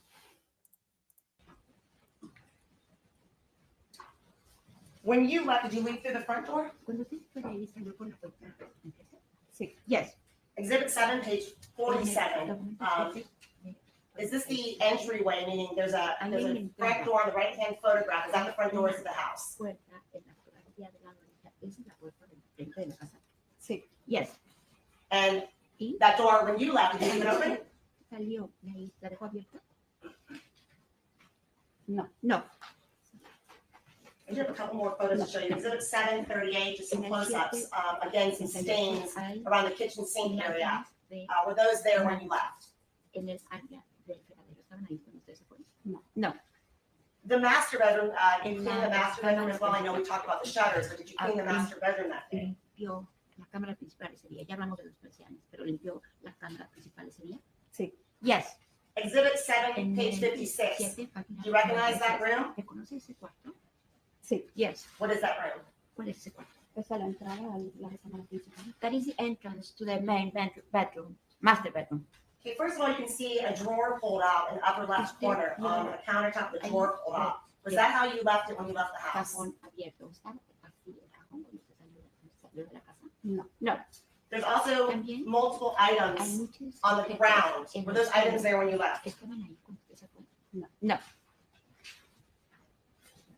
Exhibit 7, En el documento 7. page 58. en la Is that a parte different de- angle of the es same un master bedroom? ángulo diferente del mismo cuarto principal.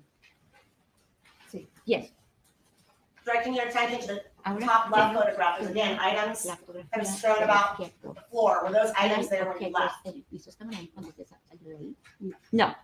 And then the bottom right Después, photograph, drawers open del lado derecho. with various items on the ground. Were those Cajones items there, abiertos those drawers con open objetos. when you left that day? Esos objetos están abiertos cuando usted se fue ese día. No. No. So you testified earlier, this is the master bedroom, and I showed you a photograph of another bedroom. Did you know what bedroom Fabio slept in? ¿Usted sabe en qué cámara dormía Fabio? En la cámara siguiente de la principal. It was the bedroom next to the main master one. Okay, so he did not sleep in the master bedroom. Él no dormía en la cámara principal. No. No. And it's this bedroom, is that, is exhibit 18, is that the bedroom you're talking about? That's Fabio's? De la cual está hablando, de Fabio. Again, a lot of people sleep in different, sometimes same bed, sometimes separate beds in the same room, and sometimes in separate bedrooms. Could be a snoring issue. Yes. Now, during your time working there, did you know that the Sementillis had a safe? ¿Usted sabía que los cementerios tenían una caja fuerte? No. No. Had you ever seen any currency laying around, such as, ¿Usted había visto let's start with like Canadian money or moneda, foreign money laying about? Have you ever seen that? dinero canadiense o algo así en el suelo? No. No. And when you left that Cuando day, usted se fue ese día, you testified earlier that Fabio was going to drive you to the bus stop. Did that happen? la iba a llevar usted a la parada de los autobuses, ¿eso pasó? No. No. Why didn't that happen? ¿Y por qué no sucedió eso? Mi yerno fue a ver por mí. My son-in-law picked me up.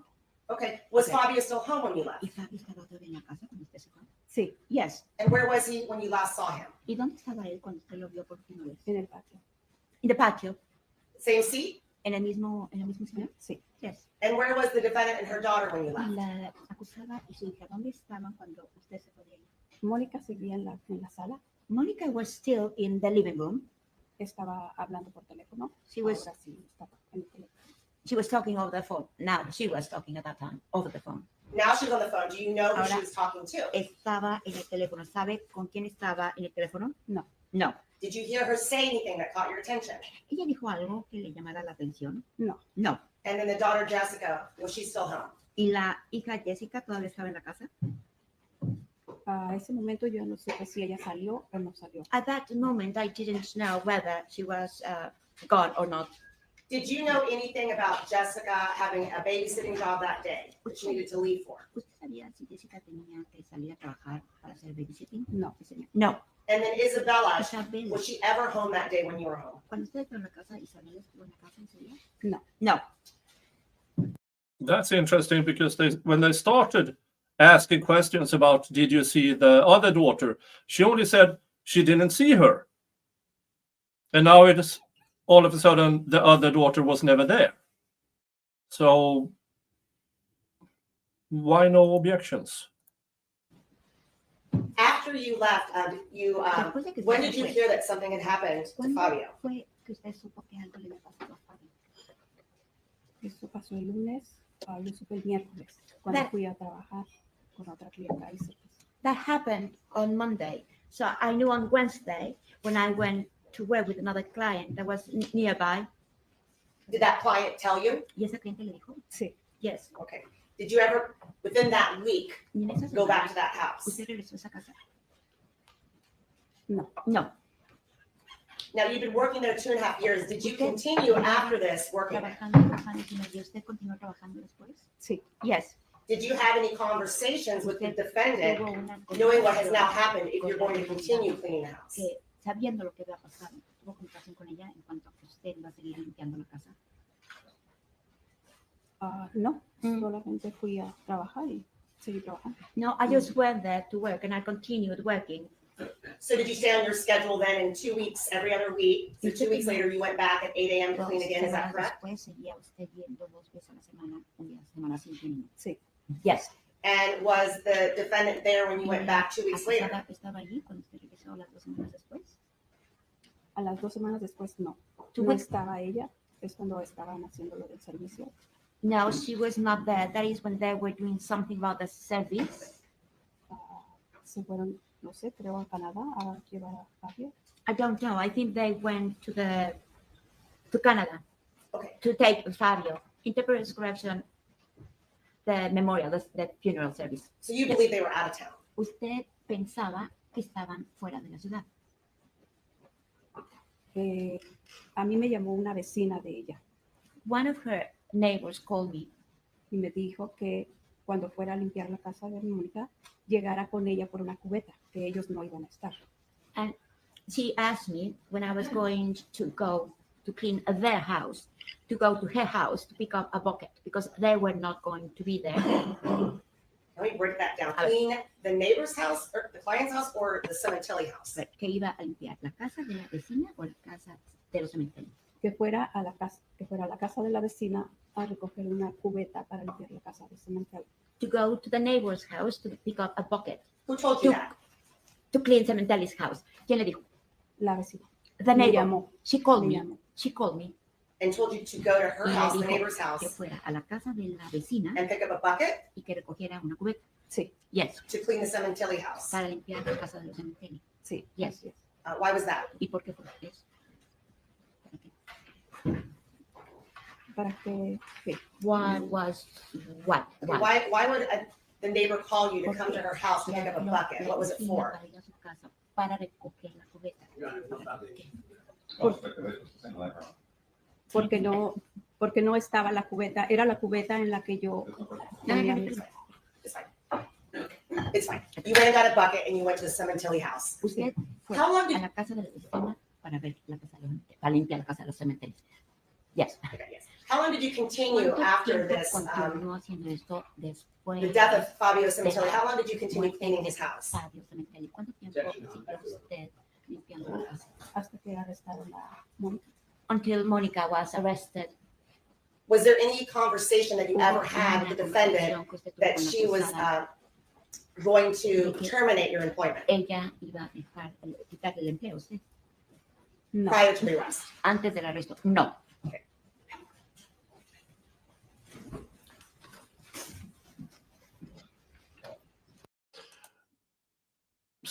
I'm not entirely sure what's going on here because we know she sold the house and made a very low profit.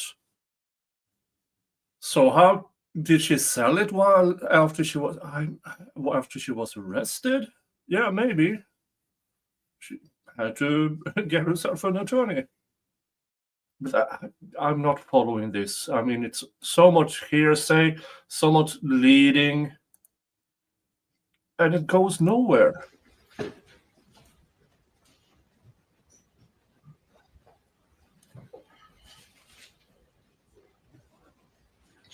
No more questions. Whoever that officer is in the background, why do you have that as, is that because you miss grabbing your penis? So you stand behind women and grab whatever that is? Yes, it's Officer Crotch and Cam.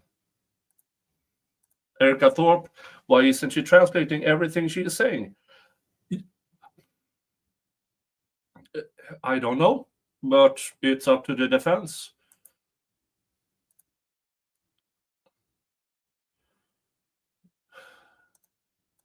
Yes, thank you.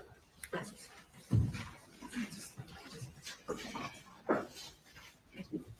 Good morning, Dahlia. Buenos días, Delia. Buenos días. Good morning. We just met this morning, is Nos that right? acabamos de conocer esta mañana, ¿correcto? Sí. Yes. And you understand that I Usted represent Monica entiende Sementilli que- along with Que yo some represento of the other attorneys here, right? a Mónica Sementilli con sus abogados aquí, ¿correcto? Sí. Yes. And Y since the desde murder of Fabio, you have given or been interviewed ha sido several entrevistado times, is that varias right? veces, ¿correcto? Sí. Yes. And testified Y before a grand testificó jury. Do you know what En that frente means? de un gran jurado, ¿sabe lo que significa eso? Sí. Yes. And talked to the police Y usted officers. habló con los oficiales de policía. Sí. Yes. And each time you've done your best to tell them the Cada truth. vez Is that usted right? hizo lo mejor que pudo para decir la verdad, ¿correcto? Sí. Yes. You began working for the Sementillis Empezó a trabajar para los cementerios. when? Can you tell us ¿Nos puede decir how long you worked there cuánto before tiempo trabajó allí Monica was arrested? antes de que arrestaran a Mónica? 2 años y medio. 2.5 years. And was it always every other week? Y siempre era una semana sí, una semana. Sí. Yes. And it was always on a Monday. Y Is that siempre right? era un lunes. Sí. Yes. Now you knew that Fabio worked. Caso que yo pienso que You knew that Fabio worked at a job. usted sabía que Fabio trabajaba en un trabajo. Sí. Yes. Did you know what he did for a living? ¿Usted sabía qué hacía? ¿En qué se dedicaba? No estoy muy enterada, pero hacía cortes de pelo. No estoy I am not estilista. quite sure, but I think he did some hair cutting. Okay. But you knew he had a steady job. He was working Pero usted sabía every que day tenía except for un holidays or trabajo, weekends. constante, que trabajaba los días festivos o los fines de semana. Sí. Yes.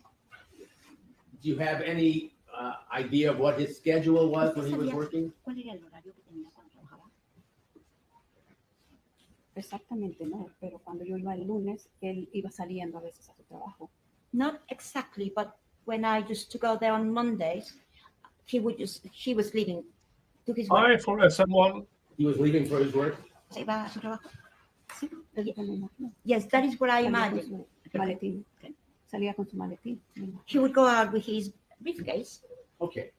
So you were there every Usted other estaba Monday for 2.5 years. Cada 2 lunes por 2 años y medio. Sí. Yes. And most of the time on Mondays, Parte del tiempo, Fabio would leave the house Fabio with a se briefcase salía de la casa con un when you got there. cuando usted llegaba ahí. Sí. Yes. How did you usually get there? ¿Y cómo llegaba usted por lo general? Por lo general en el bus. Generally, it was by bus. And did you have to walk from the bus stop to the Y house, después or would tenía que somebody caminar pick de you la up? parada de la autobús en la casa o alguien la recogía. Caminaba a la casa. I would walk to the house. How far that was that? ¿Qué tan lejos estaba? Caminaba unos 15 o 20 minutos. I would walk about 15 or 20 minutes. Was that okay with you? Y era bien, estaba. Sí. Bien. Yes. If you wanted, someone in your family could Si have usted taken you quería there, or que someone alguien de su familia could have la picked llevara you allí, up from the Sementilli house. o que alguien la recogiera de la casa del cementerio. My apologies, how was that? Said if you wanted Si usted to, quería, would someone take you to the alguien house la from your llevaba family, a la casa, alguien de su familia la llevaba a la as casa, opposed to the bus and walking? en lugar de tomar el autobús y caminar. Sí. Yes. A veces mi hija me llevaba cuando llovía o que ella no tenía clases. Sometimes my doctor would take me there when it was raining, or whenever she didn't have class. Okay. So you arrived at the same time Usted every time you worked there, 8 llegaba o'clock. Is that a la right? misma hora cada vez que trabajaba. Sí. A las 8, ¿correcto? Correct, yes. All right. That didn't change, did it? Y eso no cambió, ¿sí? No. No. And when you would arrive, it would Y cuando be usted many llegaba, times the same time as Fabio was muchas leaving. veces Is that era right? más o menos a la hora que Fabio salía. Sí. Yes. And then you saw him drive away Usted vio with a briefcase. que se iba con su maletín. Sí. Yes. Did you know where he was going? ¿Usted sabe dónde iba? Pienso que a trabajar. I think he was going to work. And was he dressed like he was going to Y work? estaba vestido como para ir a trabajar. Sí. Yes. And at that En time, esa how época, did you get into the house? ¿cómo llegó usted a la casa? Ese día That day, No, when you would come in the morning, Cuando yo if Fabio was leaving, y Fabio se iba. how did you go into the house? ¿Cómo entraba usted a la casa? A veces usaba la llave. Si no estaba nadie, yo usaba la llave. Sometimes I would use the key. If there was no one there, I would use the key. Would Fabio let you in sometimes as he was leaving? ¿Fabio alguna vez la dejaba entrar cuando usted se iba? Cuando él se iba, perdón. No, es que yo llegaba y él todavía estaba ahí preparándose para salir. No, what happens is that I would get there and he was getting prepared in order to leave. Okay. So would you knock on the door? Usted tocaba Tocaba la puerta. Si no me abrían, yo ya abría con mi llave. I would knock on the door. If no one opened the door, I would use the key. Okay. And sometimes Fabio would open the door? Y muchas veces Fabio abría la puerta. No. No, He would already have left, correct? él ya se había ido. No. No. A veces me abría Mónica. Sometimes Monica would open the door for me. Okay. So if you saw Fabio leaving with his briefcase, Usted then veía someone a else would have to open the door, que se iba right? con el maletín. Alguien tenía que abrir la puerta. Sí, pero él se iba cuando yo ya había entrado. No, but he would leave after I had gotten inside. Monica would leave? A veces Mónica. estaba ahí. No, Monica estaba ahí. A veces estaba ahí. Sometimes she was there. Sometimes who was there? Algunas veces, ¿quién estaba ahí? Algunas veces Mónica. Sometimes Monica. And she would open the door for you. Y ella le abría la puerta. A veces. Sometimes. Okay. So it wasn't a regular schedule. Sometimes you No era saw un Fabio horario leaving. regular. Sometimes Monica would open the Fabio door. se iba, algunas Sometimes you veces would use your key. Mónica Is that le abría right? la puerta y algunas veces usted usaba su llave. Yes. Okay. And the girls, Y for that period, the 2.5 Las years, niñas, were they durante in ese school? periodo, 2 años y medio estaban en la escuela. Casi no miraba a Isabela. Ella no estaba. I barely saw Isabella. She was not there. Y Jessica sí. estaba en Jessica. casa. Jessica was in the house. On the day of the murder you're talking about, correct? ¿Usted estaba hablando del día del asesinato? No, en otras veces también. No, on other Another. occasions as well. Okay. So the two girls lived there? Las dos chicas vivían ahí.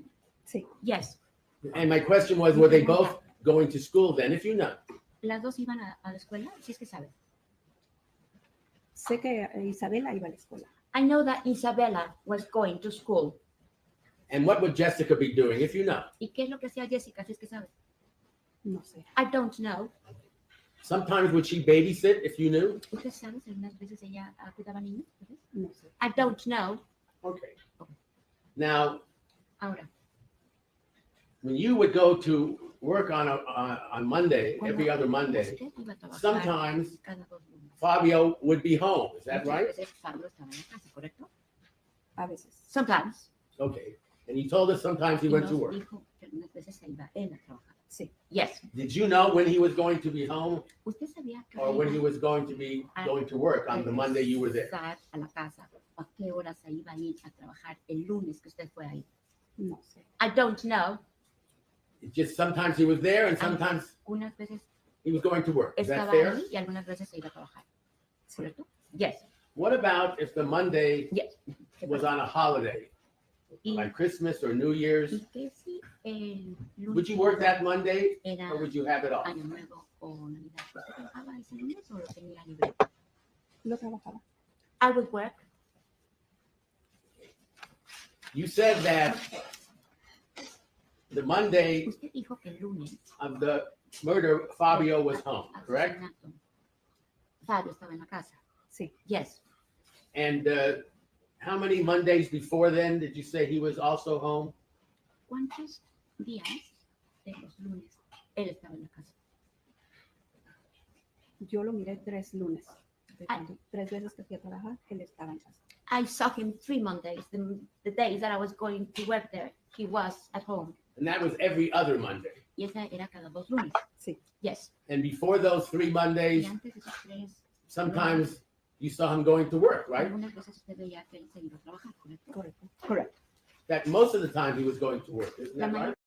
Jesus Christ, and from the defense as well. Now, I understand they're trying to establish some kind of who was there that day and who might have been there and what was their normal ritual. We've been listening. How long has this poor woman been on the bench? I've been on the. She's been there for over an hour. Over an hour. Almost an hour and a half. Parte del tiempo él se iba a trabajar con el- The cleaning lady. Sí. Yes. Okay. Okay. But this Monday, we were talking about Pero he was home. lunes, ¿de cuál estamos hablando? Él estaba en la casa. Sí. Yes.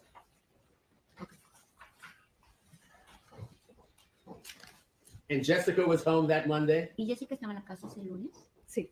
Yes. and Monica was home, correct? Y Mónica estaba en la casa. Yes. You believe Bella was at school, Y usted correct? pensaba que Bella estaba en la escuela. Sí. Yes. Okay, on that Monday, could you tell us again, ¿Nos puede decir did otra someone vez? open the door for you or did you use your ¿Alguien key? le abrió la puerta o usó su llave? Me abrió Mónica. Mónica opened the door. And do you know how she knew you were there? Did you knock on the door or Ella, ¿usted sabe cómo anything else? sabe ella que se estaba ahí? Abrió la- ¿Tocó la puerta o qué? Cuando había carros, yo sabía que alguien iba a estar. When there were Entonces- cars, I knew that somebody was going to be there. Entonces toco la puerta y si no me abren, yo ya metí mi llave. So I knocked on the door, and if no one would open the door for me, I would use my key. Okay, but that Monday you Pero knew ese lunes, they were home usted because the sabía cars que were there. estaba en casa porque el coche estaba ahí. Sí. Yes. Pero And, igual and yo toco la Fabio's, puerta. Pero, Pero yo toco la puerta. but I knocked on the door, of course. And Monica opened it up, yes? y Mónica le abrió, ¿correcto? Yes. And then you saw Fabio there. You've told us what he was doing. Y usted vio Correct. a Fabio y ya nos dijo lo que estaba haciendo. No lo vi, lo escuché que estaba en la cocina. I didn't see him. I heard he was in the kitchen. Okay. Okay. And at Y some time, en algún momento, did you see him before he left? Because you said he No. left at some point, right? antes de que se fuera, porque usted dice que salió en algún momento. Yo no lo miré salir. I didn't see him leaving. Okay. Okay. But you knew Pero he had usted left. Is that right? sabía que él At some time ya in se the morning. había ido en alguna hora de la mañana. Supe que se fue cuando Mónica me dijo. I learned that he had left because Mónica told me. Okay. Okay. Did you know where he Usted sabe was going or a where he dónde went? iba o a dónde fue. ¿De quién me habla? Who are you talking about? When Monica said he Cuando Mónica dijo had left, did que ella you know where he left for? que él ya se había ido. ¿Usted sabe a dónde se había ido? No. No. But at some Pero point en he algún came back. momento él regresó. Sí. Yes. And the first time you saw him when he came back Y la was primera where? vez que usted lo vio cuando regresó, ¿en dónde lo vio? Él estaba en la troca He was hablando por teléfono. in his truck talking on the phone. Okay. Okay. And his truck was parked where? ¿Y en dónde está estacionada su camioneta, su truck? En el driveway, On the muy cerca de la puerta. driveway, very close to the door. Okay. Okay. So you Entonces, saw him ¿usted how? vio- Through a window or how lo did you see vio him? a través de una ventana o cómo lo vio? Sí, lo miré por la ventana. Yo terminé de limpiar el cuarto de Jessica. I saw him through the window. I had just finished cleaning Jessica's room. Bajé la escalera y ahí hay una ventana y se miraba la troca de él. I went down the stairs and I could see through the window and I saw his truck. Okay. And he was in there for a long time, is Y él that right? estuvo ahí mucho tiempo, ¿correcto? De cuando lo vi, él estuvo ahí como media hora. From the time that I saw him first, he was there for about half an hour. And was he always talking on the phone when you saw him? Y cuando lo vio, siempre estaba hablando por teléfono. Sí, Yes. And Monica and Jessica were Y doing Mónica what? y Jessica, ¿qué estaban haciendo? If you know. Sí saben. ellas no estaban. They were not there. They had gone somewhere with athletic clothes on. Ellas se habían ido Correct. con la ropa de deportes, ¿correcto? Sí. Yes. Do you remember about what time that was? ¿Se acuerda cómo qué hora fue? Que salieron ellos That they left? Yes. Sí. como 11 de la mañana. Around 11 in the morning. And Fabio was gone at that time as well, Y correct? Fabio también se fue en ese momento. No, a Fabio yo no supe a qué hora se fue. Yo supe que se había ido cuando Mónica me dijo que ella se iba a ir. I don't know at what time Fabio left. It was when Monica told me when she was leaving. Okay, but he was gone when they left, Monica and Jessica, Pero cuando Mónica y Jessica se fueron, él ya se había ido. as far as you knew. Por lo que usted sabe. Sí. Yes. Okay. And when Fabio then came home Cuando Fabio regresó a and la was casa talking in the y car, estaba hablando en el were auto, Monica and Jessica back yet or not? Mónica y Jessica ya habían regresado. No. No. And when they came back, was Fabio still in the car talking? Y cuando regresaron, Fabio todavía estaba en el auto No. hablando. No. Cuando regresaron, Fabio ya estaba en la cocina. When they came back, Fabio was still in the kitchen. Okay. Okay. So he came back from the outside on the phone and he was in the kitchen eating or something, did you say? Y que él estaba con la cocina y estaba ¿qué? Haciendo o algo, comiendo o algo. Se puso a calentar comida. He warmed some food. Warmed up some food? La calentó. Sí. Yes. And did Monica and Jessica join him for lunch? Y Mónica y Llegaron. Jessica se unieron a él. Llegaron ellas They Sí. got there. y fueron a la cocina. Comieron un poco ahí con él. They went to the kitchen and they ate a little bit with him. Okay. Okay. And all this time, of course, you're walking around cleaning the house, room by room. Ese tiempo usted estaba dentro de la casa limpiando cada cuarto. Ya iba a empezar la cocina. I was about to start the kitchen. Okay. So I assume you waited till they finished eating Supongo que and then you started cleaning the kitchen. esperó a Is que that terminaran right? de comer y usted se fue a limpiar la casa, ¿correcto? Sí. Yes. Okay. Is that when Fabio went outside to the patio? Y es cuando Fabio se fue afuera del patio. Sí. Yes. And did you see where Monica and Jessica were? ¿Usted sabe dónde están Mónica y Jessica? Sí. Yes. And where were they? ¿En dónde estaban? Mónica se fue a la sala. Monica went to the living room. Jessica se subió a su recámara. Jessica went upstairs to the bedroom. Okay. And there was not, I'm sorry, And there was, there was nothing unusual about that, was there? y no había nada inusual.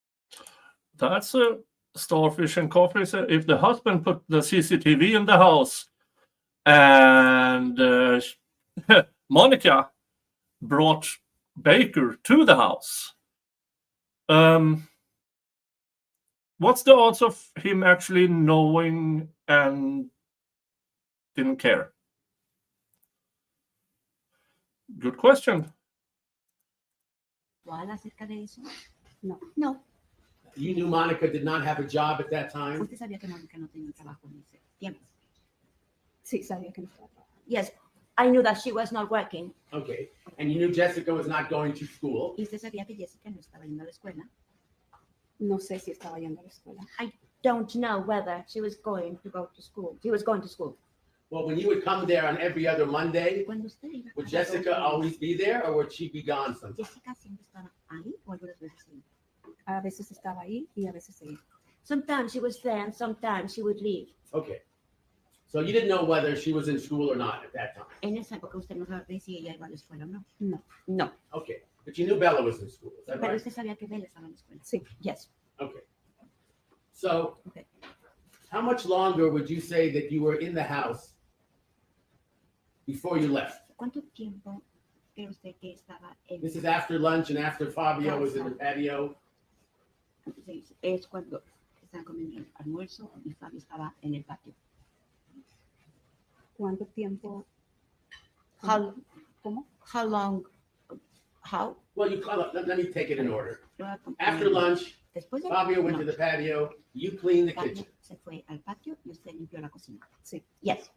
What did you do after you cleaned the kitchen? ¿Qué fue lo que usted hizo después de limpiar la cocina? Era lo último que me faltaba de limpiar la cocina. That was the last thing that I needed to clean, the kitchen. Okay. Okay. So then did you get ready to go home Y usted or se leave? preparó para salirse a su casa. I'm starting to realize why this trial is going to take 6 to 8 weeks. Como de las, normalmente era de las 2 a las 2:30. It would normally be from 2 to 2:30. And do you have any idea? Yeah, I don't think we will get any. I was checking the X feed on Kathy Russon and because, yeah, this is law and crime. And I've heard nothing about any extreme revelations from this witness. Oh, God, she's still going.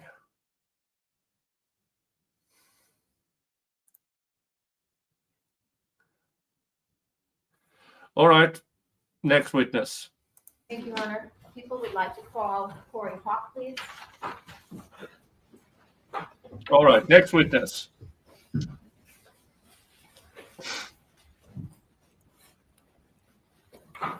Oh.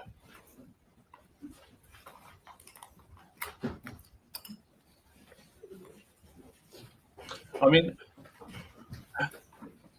that poor cleaning lady. So this is a day's work for her.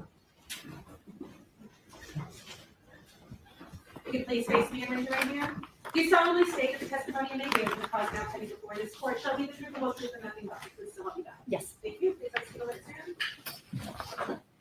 All right, who are you? Just the microphone so we can hear you, and for the record, say and spell your first and last name, please. My name is Corey Hawk, Korihawk. Proceed, please. Thank you, Your Honor. Good afternoon, ma'am. Good afternoon. Can you tell us how it is that you're employed, please? I am currently employed with the Tennessee Bureau of Investigations in the Forensic Science Division. What is forensic science? Forensic science is utilizing science for the pursuit of justice. And how long have you been employed there at the Tennessee Bureau of Investigation in the Forensic Science Division? I have been there for 2 years now. Prior to going to Tennessee, where were you employed? I worked for the Los Angeles Police Department in their Forensic Science Division. Is that sometimes referred to as the LAPD's crime lab? Yes. Okay. And what was your position at the crime lab for LAPD? I was a criminalist in the Field Investigation Unit. What is the Field Investigation Unit, or what does that particular section do? The unit is the one that responds to crime scenes in order to document and recover items of evidence of forensic value to be brought back to be tested forensically. And approximately how many years were you so assigned? In the Field Investigation Unit for 8 years. And you talked about going to crime scenes. What was your job when you would go to a crime scene? Most of the time I would be the lead, and my job is to obtain a synopsis of why we would be responding. Then when I get there, do initial documentation of how we found the scene, and then identify items of evidence for forensic value. And then I would collect the items of evidence and keep them in protective custody until I could put them into our property division. Approximately how many crime scenes would you say during the time you were assigned to the Field Investigation Unit did you go to? Around 200. And have you also testified previously as an expert with respect to the identification and collection of biological evidence as well as crime scene response? Yes. Prior to be assigned to the Field Investigation Unit, were you assigned to other units within LAPD's crime lab? Yes, I worked for 2 years in the Narcotics Analysis Unit, and then I worked just over 2 years in the Serology DNA Unit as well. So in the Serology DNA Unit, what was your job there? I was a DNA technician by the time I left that unit. So does that mean while you were assigned during those 2 years to the Serology DNA Unit that you were dealing with items of biological evidence that had, in some cases, been collected from a crime scene, such as what you were doing in FIU? Correct. All right. And tell us a little bit about your background, training, and experience that qualifies you, if you would. I have my Bachelor's of Science in Cellular and Molecular Biology. I worked for 10 years in biopharmaceuticals doing cancer research. I did the 12 years with LAPD and in addition my 2 years with the TBI. During my training in the forensic discipline, I received internal and external training in all disciplines and was found competent. Some of the external trainings would be bloodstain pattern documentation, identification and collection of biological evidence, shooting incident reconstruction,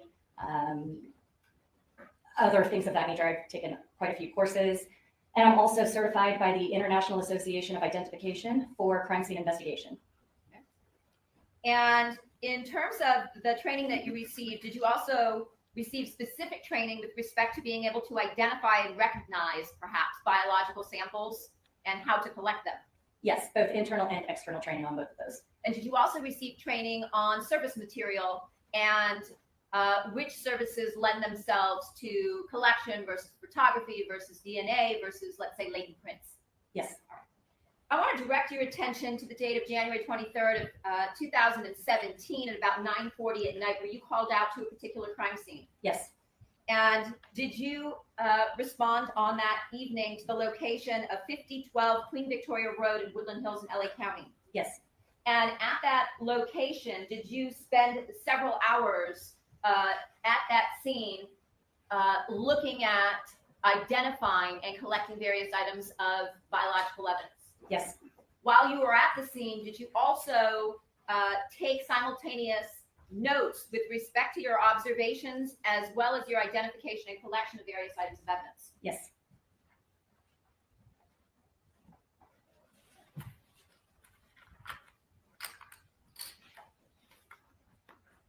Start by showing you what's been previously marked as People's Exhibit 9, page 9, which you can see in the bottom left-hand corner. Do you recognize the location that you see here? Yes. And is this the location that you responded to on the night of January 23rd of 2017? Yes. Okay. When you responded to this particular location, did you speak to various individuals? Yes. And did you also, prior to your collection, have conversations with LAPD homicide detectives that were at that scene? Yes. Did you come by yourself to the location, or did you come with another person from the crime lab? I arrived with my partner, Matthew Saucedo. Okay. And was he your partner that was assigned to this crime scene with you? Yes. When you got to the location, were you briefed by detectives regarding their crime scene investigation up to that point? Yes. Were you also made aware that there was surveillance video in the area that was being collected? Yes. Were you also made aware that a vehicle from this location had been stolen in the course of the crime? Yes. That being a Porsche? Correct. When you came to the location that night, you said that you arrived at somewhere around 9:40 at night, so I'm assuming in January it was dark? Yes. And was the location lit in any particular manner when you arrived? There was portable light units brought in for external searching. Is that a standard procedure for when you go out to a crime scene such as this, in order to provide sufficient lighting so that you're able to identify, let's say, potential biological evidence? Yes. All right. And were you also advised that the lighting at the location was off when first responders arrived on scene? Yes. Were you also advised in terms of what you subsequently did at this crime scene that the light panel or the breaker box had been turned off in the garage area? Yes. And were you also advised, again, with respect to what you subsequently did, that those lights on that breaker box were turned back on by the first responder? Yes. Okay. Did you actually examine the circuit breaker box? Yes. Where was that? Walking in from the garage, it was just to the right of the entry, or to the door that went into the kitchen from the garage, Okay. from the two-car side. Okay. So if we're talking about the two-car side, we're talking about this this area here that would be behind the gate to the left of the home. Is that right? Yes. And next to the two-car garage, there's another single-car garage that we see here in this photograph that's been marked as People's Exhibit 9, page 9, correct? Yes. Okay. When you looked at that breaker box, did you make any determinations as to what, if anything, you were going to do? It was a smooth surface, not a textured surface. So I left the breaker box switches for the latent print unit to process, as they had a better job or better opportunity to try and recover evidence. And did you make some determinations based on your collections with the detectives at the scene regarding what you were going to collect and where from? Yes. The criminalists that arrive, so me, I follow the evidence and I collect the evidence that I deem forensically relevant, and I communicate that with the detectives what I believe is of interest. So as you're going through the scene, you are continually, as you're saying, updating or advising the detectives of what you're seeing and what you're collecting and why? Yes.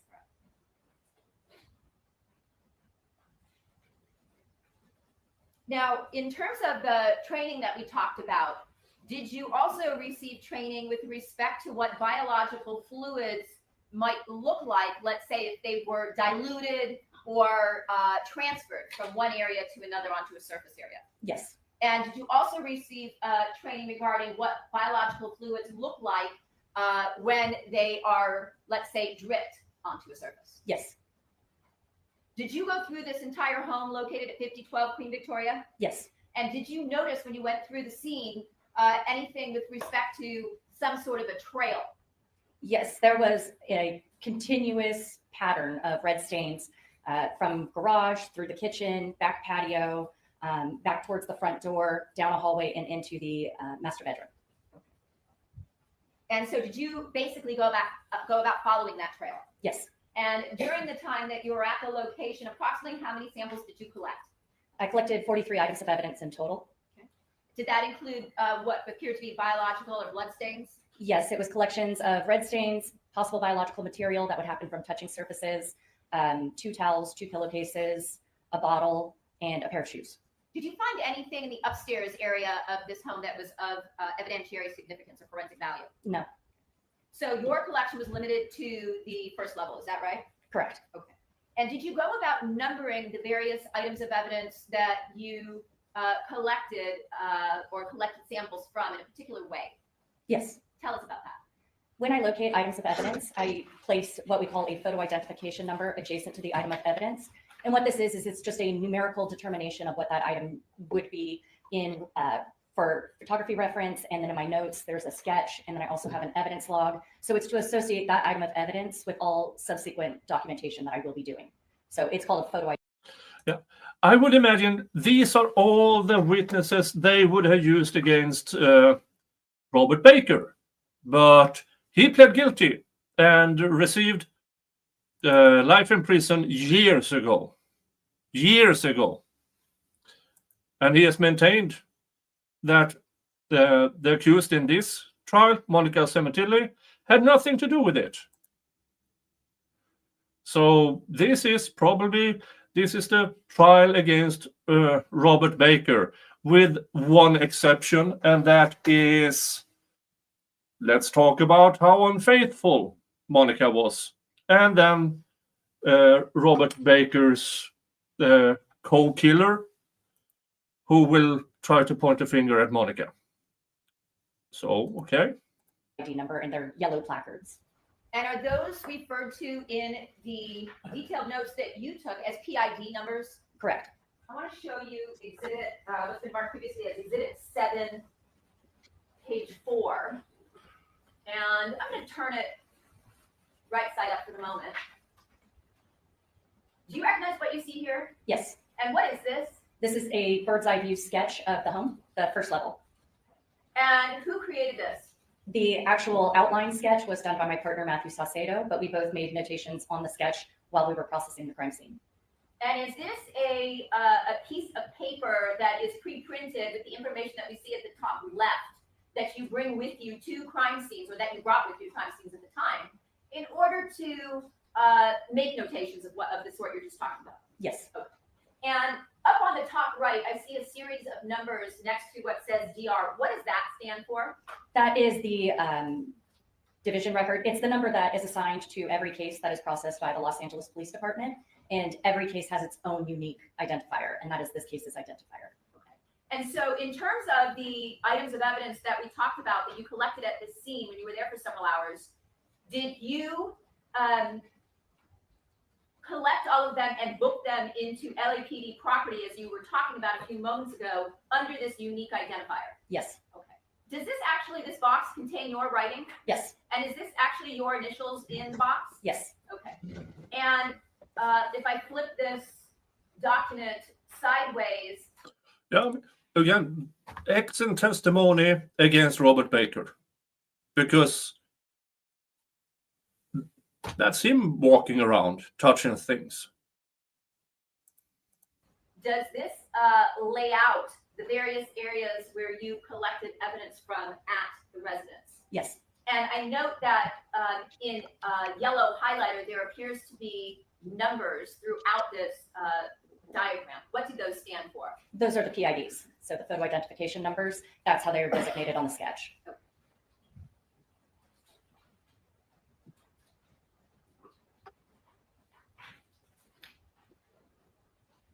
And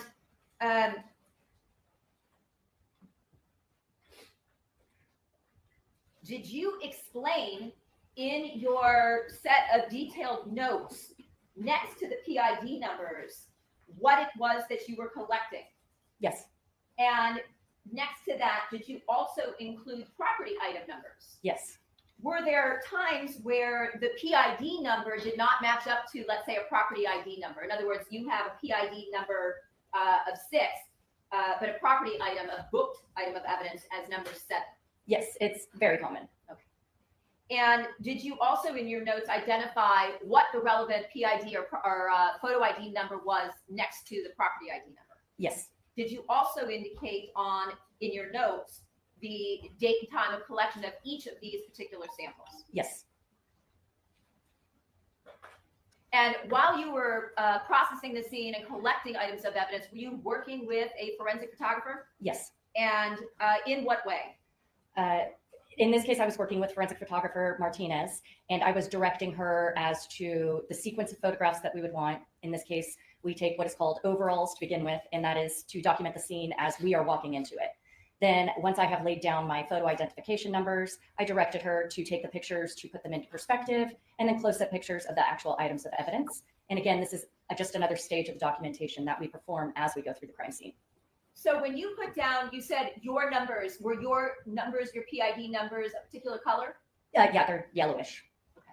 Were there other placards that you saw at the scene that had been placed prior to your arrival? When I arrived in the garage, there was some white paper tent markers.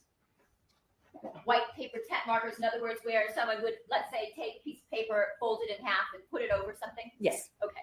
And those had nothing to do with you and your collection, is that correct? No.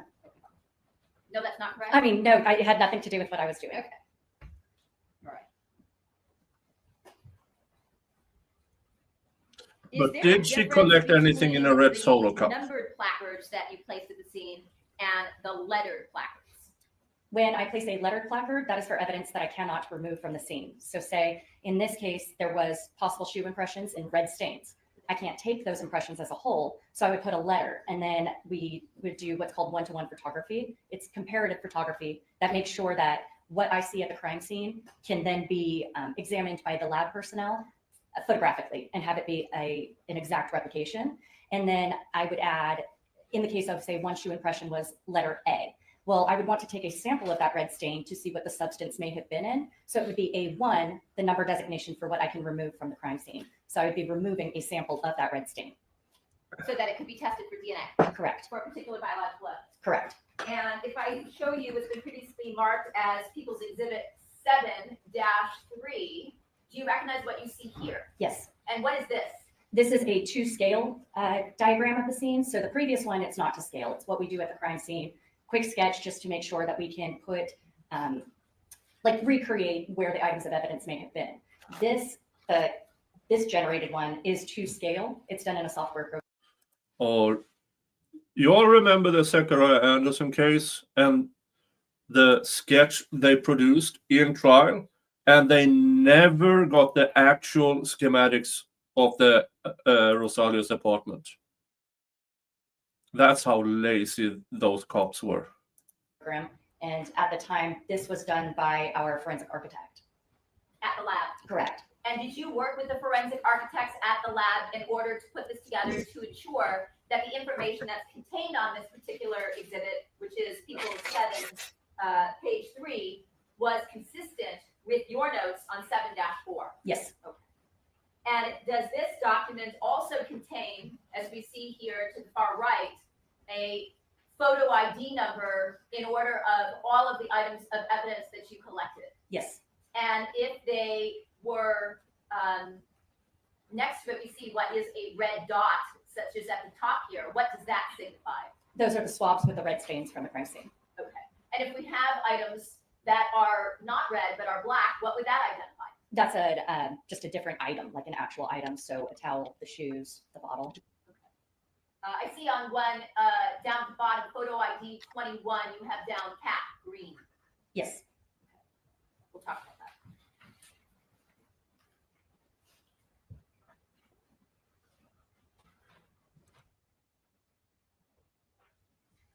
And can you tell us a little bit about, very briefly, how you go about the actual collection of items of evidence? with biological material? In the case of the red stains, in order to pick it up, I would take a swab, which is, we should all know by now, the COVID test swabs, wet it with some sterile water, and I run that over the stain. And what that does is it transfers the stain onto the swab. I then package that into an envelope, allow it to dry, and then I book it into evidence. And I only collect one at a time, and I use a sterile swab. And you also individually package each and every swab that you collect? Yes. And in terms of the packaging for each of those individual swabs, does the packaging itself also contain the unique DR number that we talked about? Yes. And is that so that a chain of custody can be established for each item that you collect? Yes. In addition to the DR number that we talked about in this case of 17-21-050194, is there also a unique laboratory number that applies to simultaneously also track all the evidence you collect? Yes. What is that? So we have a program, it's the Laboratory Information Management System, and it is our internal database in order to track everything that we are doing for the cases. So in this case, it also has its own unique designation that is specifically used for laboratory purposes. And is that sometimes referred to as a LIMS number? Correct. And the LIMS number in this case, was that 17-001339? Yes. And were you and your partner, Mr. Salcedo, responsible for transporting all the items of evidence back to the lab, or did somebody else do that? Matthew took it back to the lab. Okay. And once the items of evidence that you and Matthew collected were taken back to the lab, what is the process that happened with the samples then? The samples are placed in a secured evidence containment where the key is maintained either by myself or my partner until I am able to package the evidence with tamper-proof tape. Once the evidence has been packaged with the transfer-proof tape, I then create a property report, and I'm able to book those items of evidence into our property division. Okay. And are those items of evidence, let's say if you were collecting something that was wet at the scene, like let's say blood, is there some procedure, standard procedure that you followed with those particular items? I must wait for them to dry before I could book them into property to prevent any form of contaminant from happening. Say if something is wet, you can have bacterial production that would affect DNA. Bacteria eats away at DNA. Correct. So you would put them into some type of a drying cage, secure drying area in order to dry those items before you package them? The swabs in the envelopes, there's, we call it a collar, and it's basically like an upside down cap. So the swab stays inside of it, and that stays in the envelope. And we don't remove that until the swab is dry. So it dries in that envelope, so it doesn't get any other sample with it. So each time that one of those swab envelopes are open, it's only one at a time. Whereas if I were to put it in, say, a drying container, they would all be open at the same time. And that's to prevent cross-contamination? Yes. All right. And how about that? Somebody called the prosecution in the Karen Reed case. This is how you treat evidence. No red Solo cups. No. I mean, do not put clothings Do not put wet clothing in the back of your car, and all of the things in the Karen Reed trial. Jesus. But yeah, so excellent evidence, excellent testimony against Robert Baker, who has already pled guilty and is serving life in prison. in terms of your work in the DNA serology unit at the LAPD's crime lab, did you work with a DNA analyst by the name of Randy Zepeda? Yes. Okay. And were you aware that the items that you collected were sent to the DNA unit to Randy Zepeda for analysis? After he processed them, I found out that he was the one who did it. Okay. Now, where did you enter the scene through? The garage.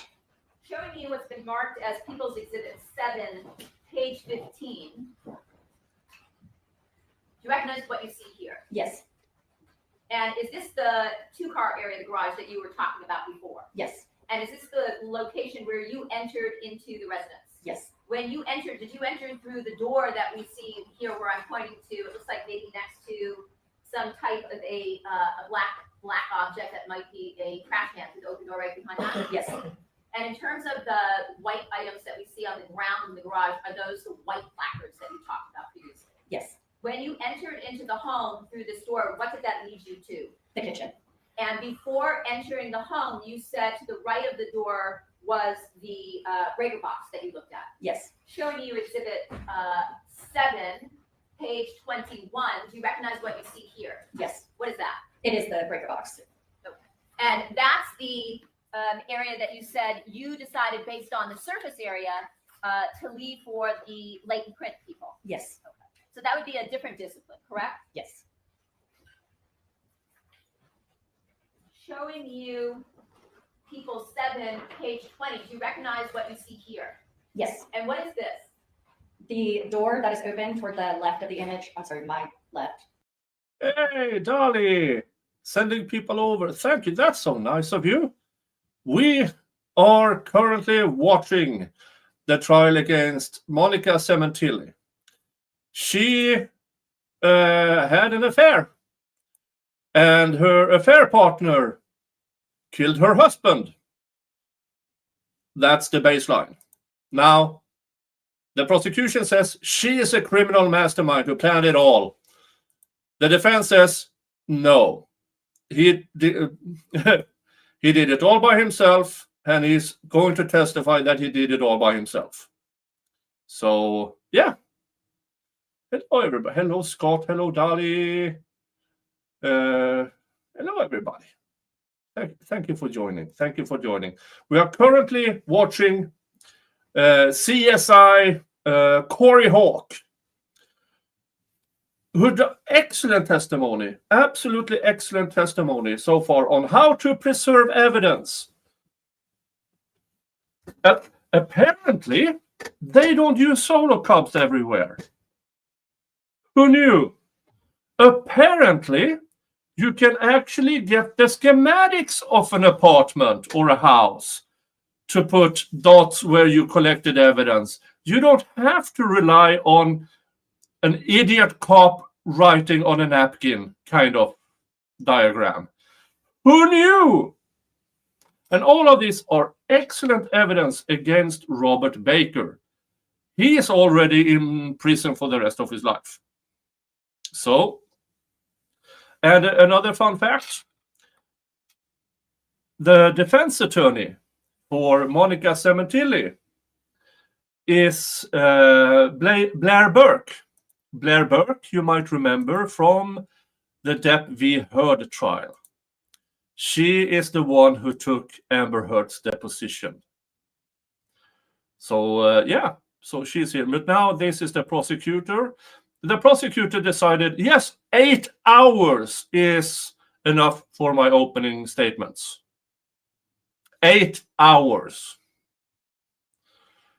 Yeah, so do not go back to my 2 first streams. I forbid you. Well, except maybe the last half hour of my opening statements part 2, where I was so fed up. So if you want to hear me ranting and cursing and saying very, very bad words, there you go. All right. Thank you for being here. And let's continue with this. And guys, hit the thumbs up if you haven't done that yet. That is the door to the kitchen. So the breaker box would be practically in the middle. And then to the right is a cabinet. And on top of that cabinet, that's the close-up image that you see. There's a bunch of like cables that are up there. And did you inspect that area? Yes. And what did those cables appear to be? It looked like where a surveillance system would be. And were the cords that you see there just left unattached to any particular object? Yes. Showing you people 7, page 16, on the left photograph first, where we see this number 36, this yellow placard. Would that be a placard that you placed? Yes. Okay. And we know that because it's yellow? Yes, and I remember putting it there. Okay. And what was the purpose of this particular placard? It was to identify a red stain that I would be collecting. Okay. And is that the red stain that we see to the right, just underneath the placard 36? Yes. That I'm pointing to here? Yes. And you collected a spot from that? Oh yeah, another fun fact about this case.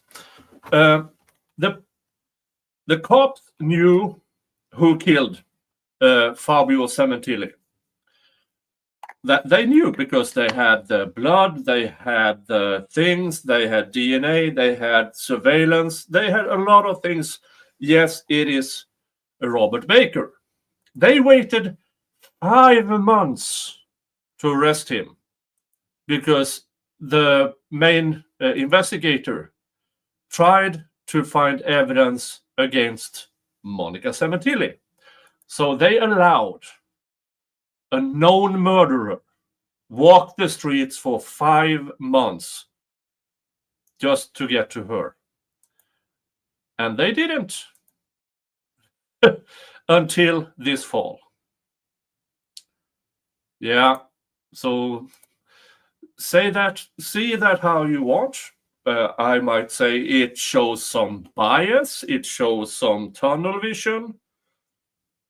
But hey, here we are, 7.5 years after the action murder, or 8 years. Yeah, it's 8 years ago. Area? Yes. Okay. Showing you people 7, page 17, looking at the 2 placards that we see in the photograph to the left, 37 and 38. Again, were those placards that you placed? Yes. And looking to the right, what do we see here? They each designate their own red stain. And did you then take swaps from those areas as well? Yes.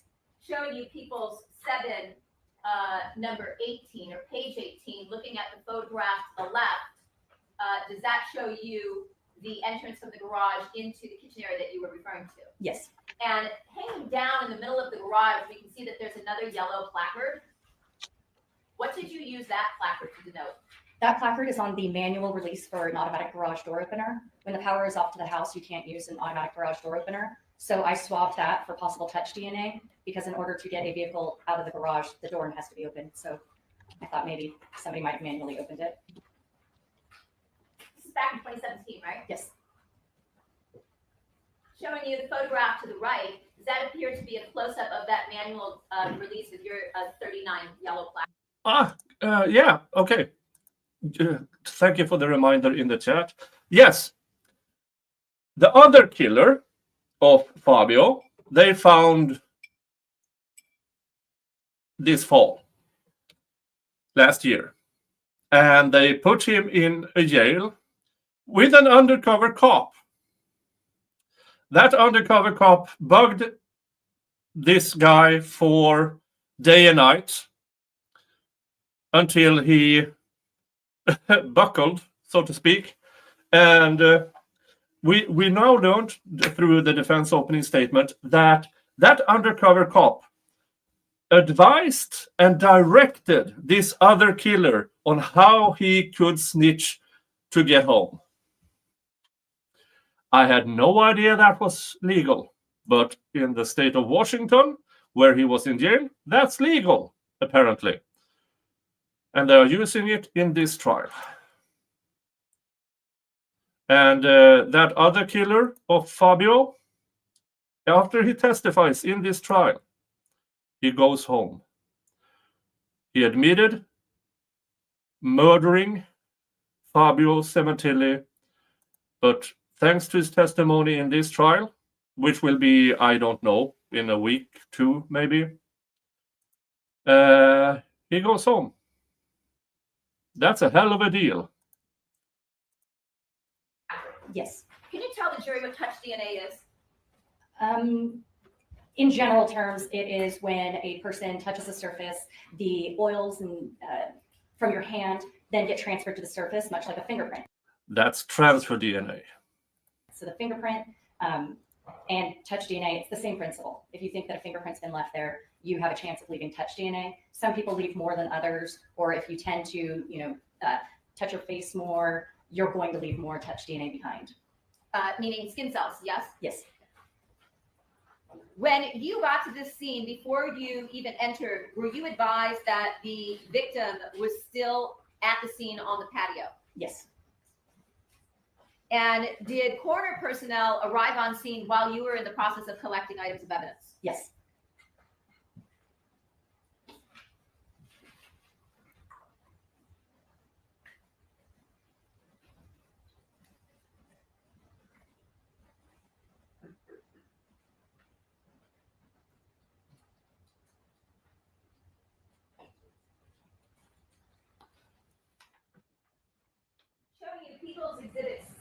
page 24. That's the defendant, Monica Sementilli. Do you recognize what's displayed? Let's start with the photo to the left. Yes, that is the view from if you're standing in the kitchen, out that door into the two-car garage. And did you find something of significance on the door itself? Yes, right where that door latch is, there was what appeared to be red stains in a smeared pattern. Okay. And is that where you placed your placard, the yellow 14 that we see in the photograph to the left? Yes. And if we look at the photograph to the right, a close-up, where we see that there appears to be a red stain, did this appear to be a red stain that was transferred? It was. Yeah, the Robert Baker was not a clever murderer. He left everything in that house. DNA, smudge marks, everything. Possible that it was transferred, yes. Consistent with? Yes. And so did you take a swab from that leading edge of the deadbolt there, of the door from the kitchen to the garage? Yes.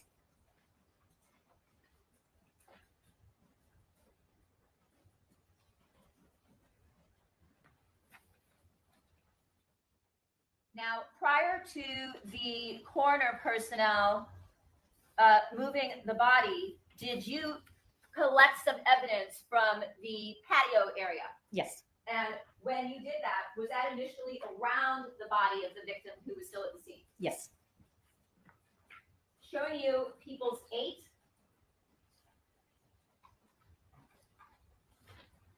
Page 5. Do you recognize what you see here? Yes. And what is this? That is the view from the backyard towards the house with the patio to the right.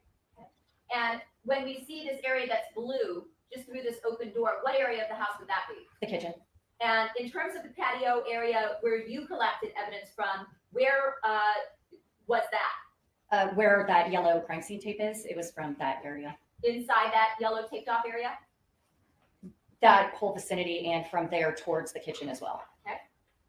Showing you People's 8, page 6.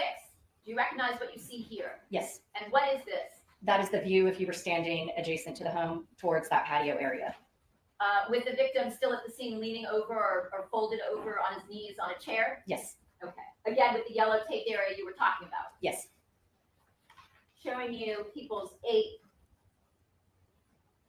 page 7. Do you recognize what you see here? Yes. And what is this? That is a closer up picture of the patio, and you could still see the decedent's left hand in the image. Okay.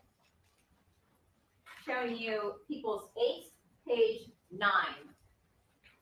What do we see here? That is a close-up picture of the decedent from a different angle. Okay. And did you collect evidence from this area? Yes. Showing you People's 8, page 8. Do you recognize what you see here? Yes. And what is the vantage point here? That is from further back. It's from outside that yellow tubed area. The previous image was from inside the yellow tubed area. And what about People's 8, page 10? That is the view if your back was towards the kitchen, towards the rest of the backyard, to get that angle for where the decedent was in position. Again, we see that there appears to be a red substance resembling blood around the body. Is that the area from which you collected items of evidence? Yes. Moreover, in terms of the background behind the pool, we see that there is some type of a light source that's been set up. Was that brought in by the crime lab to light the scene? Yes. And was that done in order to assist you in your collection of evidence? Yes.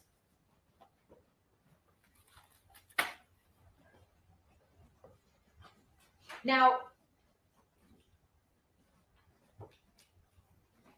when you were at the scene, in terms of the area next to the victim, let me show you People's 8, page 11. Did you make any notations with respect to the fire pit itself?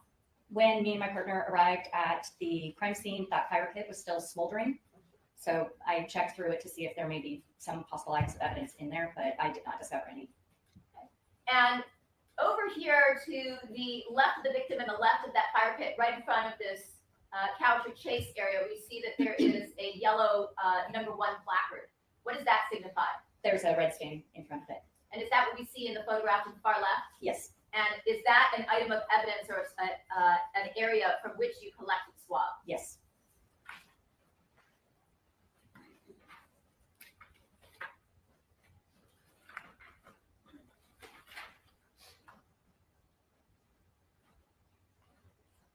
I want to go back to People 7, Exhibit 4 for a moment. With respect to the patio area, did you identify the location of the victim in a certain manner? Yes, it's the X. And that's what we see to the bottom right corner of this exhibit? Yes. Okay. And the yellow circled numbers that we see in the area around the X, are those the areas from which you collected potential blood stains? Yes, technically the number 2, Matt Salcedo collected, but I did the rest. You were present when he did that? Yes. Now, you mentioned that the coroner personnel arrived while you were at the scene. Were you present when they moved the victim's body? Yes. Let me go back to People's 8. This is page 12, where we see this number 3 placard to the right, just near the edge of the pool, to the right of the victim and forward. Did you collect an item of evidence from this location as well? Yes, that swab of the red stain. And is that the red stain that we see just beneath your yellow photo ID number placard 3? Yes. Okay. Excellent testimony, excellent evidence collection, excellent so many things against Robert Baker, who is already in prison. The case here is, was she the mastermind? Or we know she was a hoe, but was she a murdering hoe? Once the victim was moved by coroner personnel, were you present to observe what remained underneath where he was lying? Yes. Showing you Exhibit 8, page 18. What do we see here? That is the area, you can see the 2 voids in that pool. That's where his knees were. And then on the cushion is where his upper body was resting. So it's the pools that were all around him. In terms of the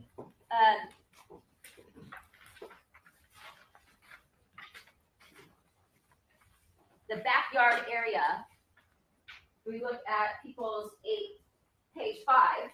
Was the TV on when you arrived? Yes.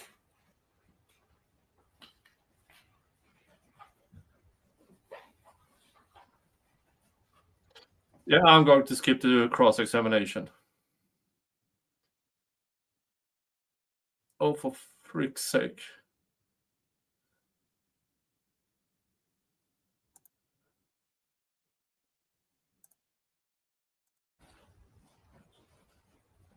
Let's see here.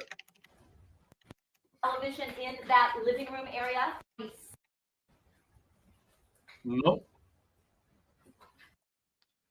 Nope. The ability to eliminate. Cross-examination. Let's get back. There. Jury and also present, and as Hawk is still under oath, Mr. Levine, you may inquire. Thank you very much, Your Honor. After the talk. Good afternoon. Let me ask you this. You examined an awful lot of evidence, biological evidence, blood and so forth. Is that correct? Yes. And were you able, did you do any comparisons at all, that is to match any of the evidence that you recovered with any known samples or other individuals to see if there was a match? I didn't perform any of the analysis for what I recovered. That was up to people that were in the lab. Okay. So I didn't do any of that, no. That's not your field of expertise, or is it? To do the analysis? Yes. Not anymore. Okay, at one time. I'm no longer competent in that field of forensics. It's progressed quite a bit. Yes. Let me ask you this. What time did you arrive on the scene? It would have been, I would have to refer to my notes to be more precise, but it was around 10 o'clock, somewhere in that range, on the 23rd. Okay, so as far as you knew, there had been a great number of police officers and other experts on the scene before you got there? Yes. Okay. And you operated on the assumption that everything had been maintained as best possible in a forum for you to recover evidence? Yes. You didn't see any evidence of any third parties or anyone who was involved with the investigation and somehow contaminating the evidence? Nothing that couldn't be accounted for. So a lot of the times when an officer or officers clear scenes, they're not going to be wearing the personal protective equipment like gloves and masks. But we do have the ability to eliminate their samples if need be, in case there's any contamination in the time. What about shoe prints or shoes? Anyone walking through the crime scene for whatever reason, would you be able to identify that as being someone from law enforcement as opposed to a potential suspect? If it is of question, a lot of the times I would recover what's called an exemplar of their shoe impression. So it's a sticky sheet that we would have them stand on, and it would take an impression of their shoes to be compared at the lab later with those comparison photographs that were taken. But nothing led you to do that in this case? No. Okay. Let me ask you this. You, during the course of your examination, it appears we're focusing on red stains or possible blood stains. Is that correct? Yes. Okay. So in terms of fingerprints, did you have any role in either uncovering or recovering any items or preserving them for possible fingerprint matches with a suspect or anybody else? None of the items that I recovered would have been optimal for fingerprint recovery, and fingerprint is a different discipline of forensics. So had you come across an item or a surface that you thought might be productive in uncovering fingerprints, would you have done that, or would it have been done by a separate expert? Done by a separate expert. I could recommend, say, this is a good surface for you to fingerprint. I left it for you because if I ran a swab over it, it would destroy a fingerprint. So I let them know, I did not touch this. You're free to process it, but I don't actually do the fingerprints. Did you have any direct contact with someone whose specialty was recovering or comparing fingerprints? At this crime scene, no. Let me, there were a few exhibits that were shown to you, and let me show them to you again if I can. These are all exhibit 7. Let's start with the lowest number.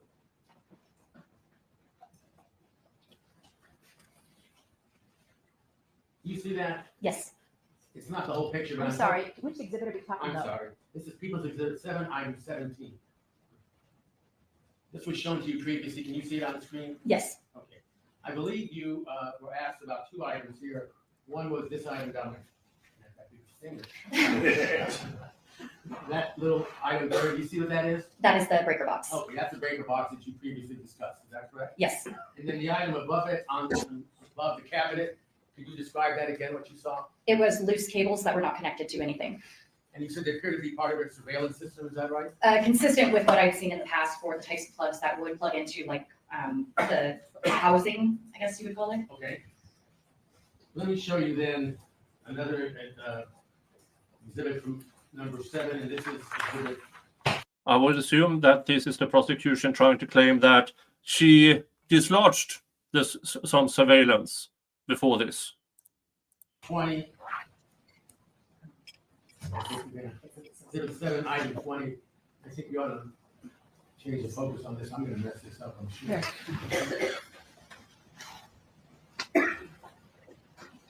There we go. So again, looking at this, it appears to be 2 photographs here. One appears to be, again, the loose cables and wires you just discussed. Is that right? Yes. And then here again is the breaker box. Is that correct? Yes. And then finally, exhibit 7, item number 21.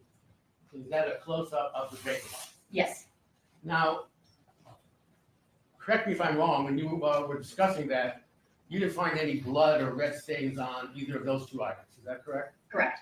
But you did say, or correct me if I'm wrong, that the breaker box, perhaps the outside, might be right for, lack of a better word, fingerprints? Yes. And you know whether or not the breaker box was ever examined for possible fingerprints? I don't know. Did you request or make it known that you thought that surface might be productive in possibly finding prints? I communicated it to the detectives that I was leaving it for latent prints as it was a better surface for them, but I can't dictate what happens with any other. It's not my case. Okay. So I can only give recommendations. I can't control any part of that. And I didn't have direct contact with the latent print examiner. And whether or not there was a follow-up. And Squid Pro Quo and their viewers just join us.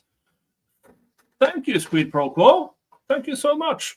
Welcome here. We are covering the Monica Sementilli trial. We are trying to find out if she was only a cheating hoe or if she was a murdering cheating hoe. So yeah, Fabio Sementilli was murdered 8 years ago. The main murderer serving life in prison. There were two of them. The other one is squealing on Monica here, because if he testifies against her, he gets to go home. Yeah, you heard me right.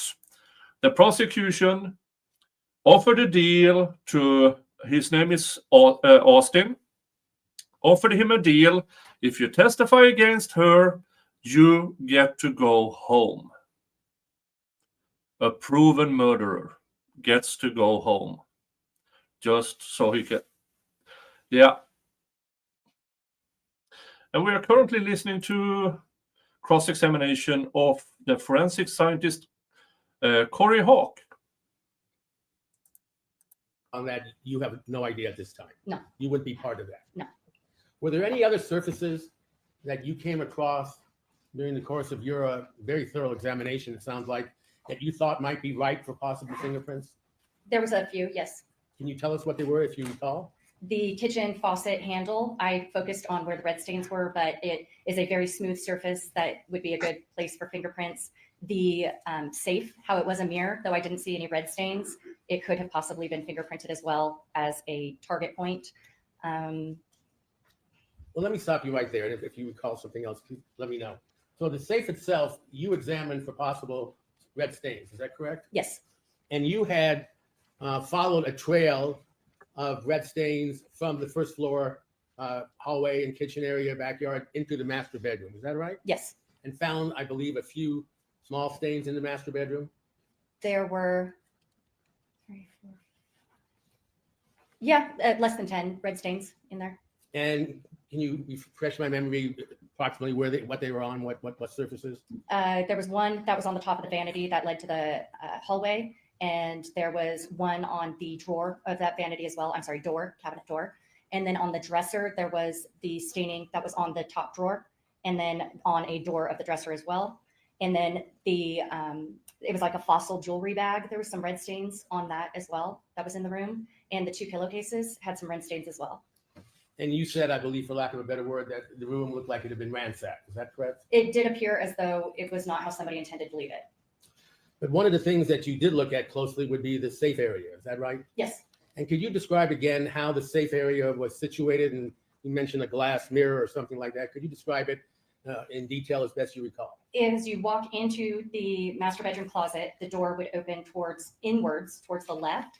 And if you shut that door behind where it had opened, that would be where it looked like a full-length mirror almost would be. And that area was the safe. If you flip the mirror out, there's the safe. Was the safe open or closed? Closed. And again, any red stains anywhere on the safe, near the safe, in the vicinity of the safe? No. And again, you don't know if it was printed or not? No. You also testified to examining a pair of shoes. Is that right? Or recovering stains from a pair of shoes? Yes. Okay. You didn't do the comparisons of any of these items, DNA, blood, touch, whatever. You just recovered the items to be compared later. Correct. Right? Okay. Regarding those shoes, you found some blood stains on them. Is that right? There was red stains on them, yes. Okay. And you learned later that the shoes belonged to one of the daughters. Yes. Okay.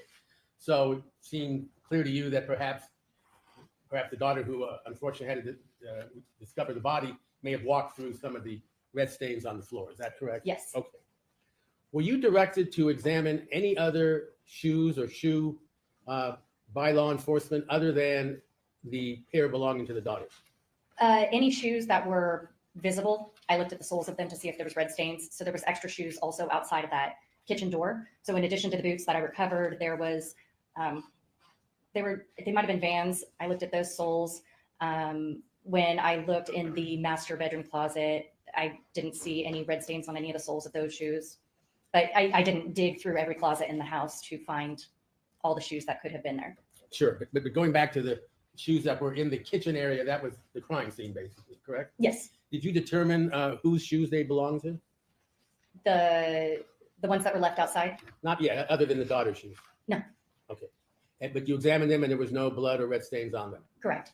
So is it fair to say that other than the daughter's shoes, you did not recover blood from any other shoe or shoes that you saw at the crime scene, correct? Correct.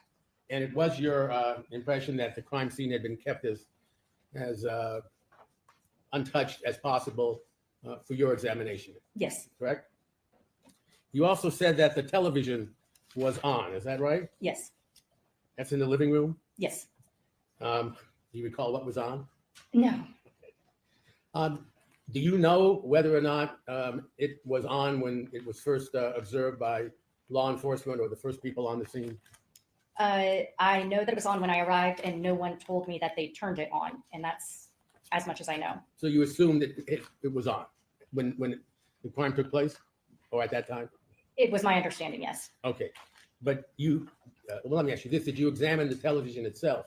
I looked.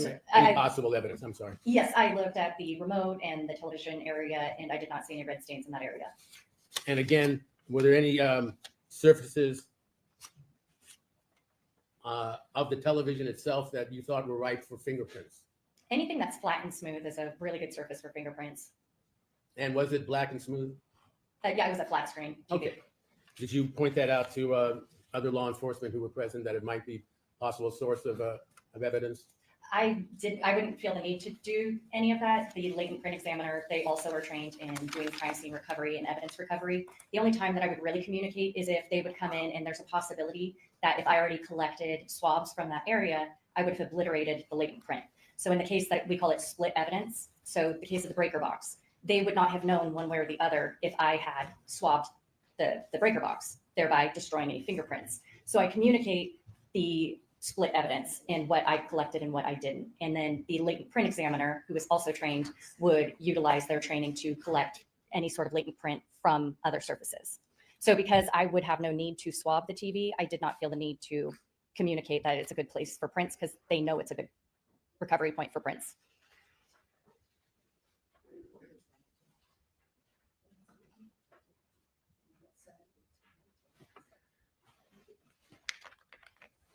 Let me ask you this then.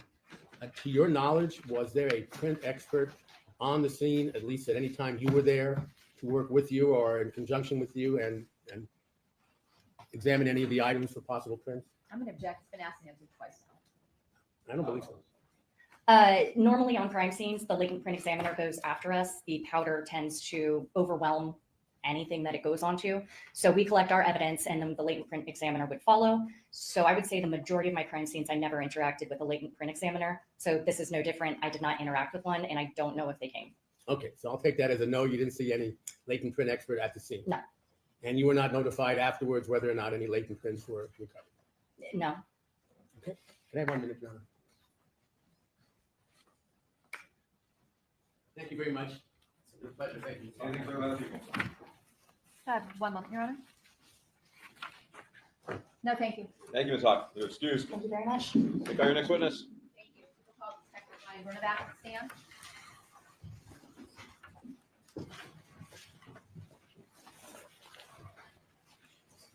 All right, that was that witness. What did she say? Calling somebody back to the stand? Oh, Previously placed under oath. They're still under oath. here he is. That's the lead detective. He's now retired, and he was the one that decided, yeah, let's not arrest the murderer for 5 months, while I try to collect evidence against Monica Sementilli. But it took 5 months, and then they had to arrest him, the actual murderer. So let's see what he has to say this time.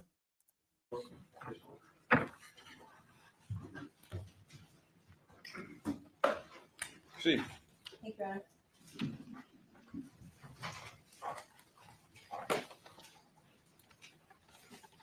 Good afternoon again, Detective. Now, what was his name? This morning, we talked about the fact that you were assigned to investigate the murder of Fabio Sementilli along with your partner. Who was that in this case? Gene Parshall. Your Honor, I have a photograph of Detective Parshall. May it be marked as People's 21, which I believe is next in order. It is, and it may. Your Honor, for purposes of the record, it's People's 21, and it has a 24 in the bottom left corner. Ryan Verna. So do you recognize who is depicted in this photograph? I do. And who is that? That's Gene Marshall. He was your partner on this case? He was.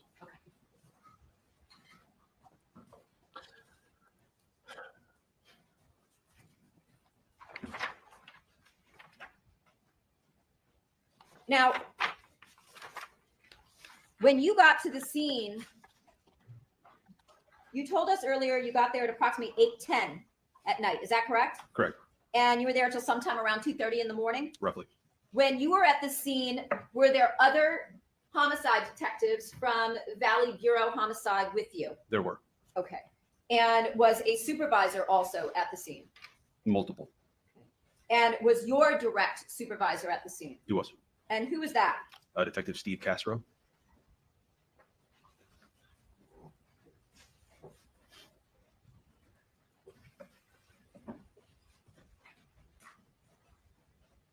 Okay.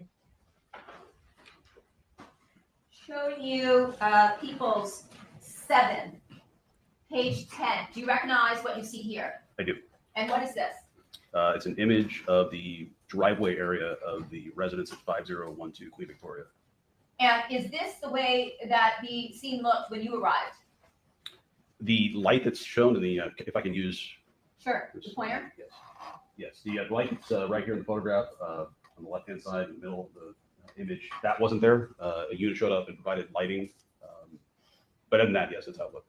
Okay. And is it typical that when homicide detectives arrive at scenes such as this, that notifications are made to various individuals or departments within LA County? I object. That's typically on. Yes, And standard procedure would be to notify who on a scene such as this? well, there'd be multiple notifications, but one would be the coroner's office for sure. And then additional resources from road department in the form of scientific investigations division, and whatever we decide we need. Scientific Investigations Division, meaning SID, what the crime lab was at that point. Yes, photographs, yes. And would that also include things such as alternate light sources? Yes, it could.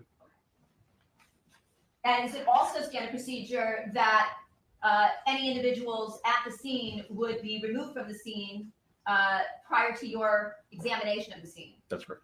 And that crime scene tape would be placed up? Yes. Such as what we see here in this exhibit 7, People 7, page 10. Correct. Now, when you got to the scene, what was the first thing that needed to be done? Well, the first thing that we did, we got a briefing by the officers who were present at the scene. Okay. We were advised at one point, and I don't recall who got the information, but we were advised that the house had not been cleared. What does that mean? Meaning that there had not been a thorough search of the property for additional suspects or victims. So that's what we did. We took that upon ourselves to make sure that was done. Okay. And So a bunch of cops show up at a crime scene where a person is stabbed to death and they don't do a perimeter search? Seems like detectives are equally incompetent everywhere. And when you did a thorough clearing of the home, were you assisted by other officers or detectives? Yes. And were those the individuals that worked with you at Valley Bureau Homicide, including your partner? Yes. Along with Gabriel Gutierrez, Efren Gutierrez, Yes. and Gabriel Bucknell? Yes. Okay. And does that mean you go thoroughly room by room through the entire property? That's correct. Okay. Is there a purpose to doing that? Yes. Again, it's to look for additional victims or suspects that might be present within the property. This is not a search for evidence or anything like that. Okay. And was a search warrant obtained from a judge that night so that you could go through the property and collect any evidence that you deemed relevant? Yes. Okay. And by the time you got to the scene, although you told us that you did not arrive until 8:10. Oh, interesting. Okay. First of all, Detective Partial, who was his co-main investigator in this, self-deleted in 2019. And as KLF finds out, he was also found to have coerced a confession out of a 19-year-old in 2011. Okay, so here we have a couple of crooked cops again. Yeah.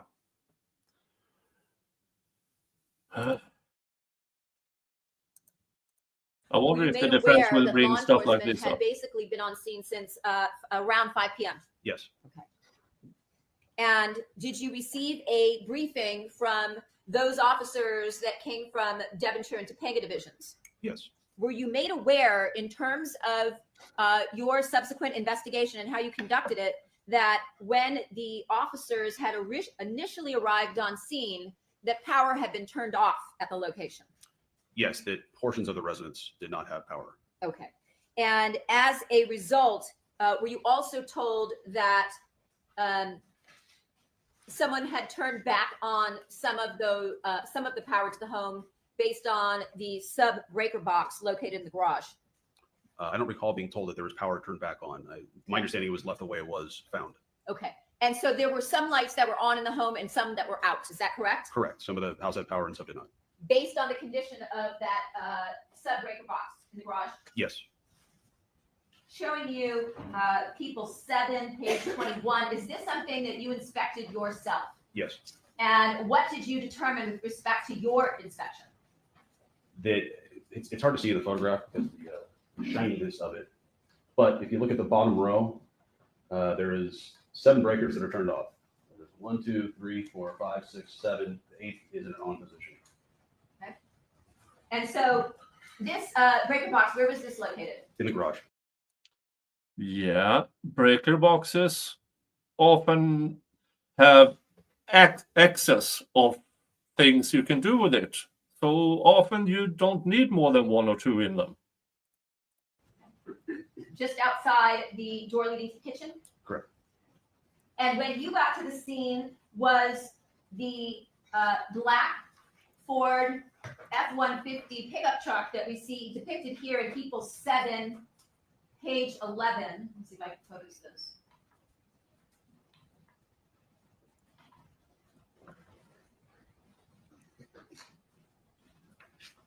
Was it already in the position that we see here? It was. Okay.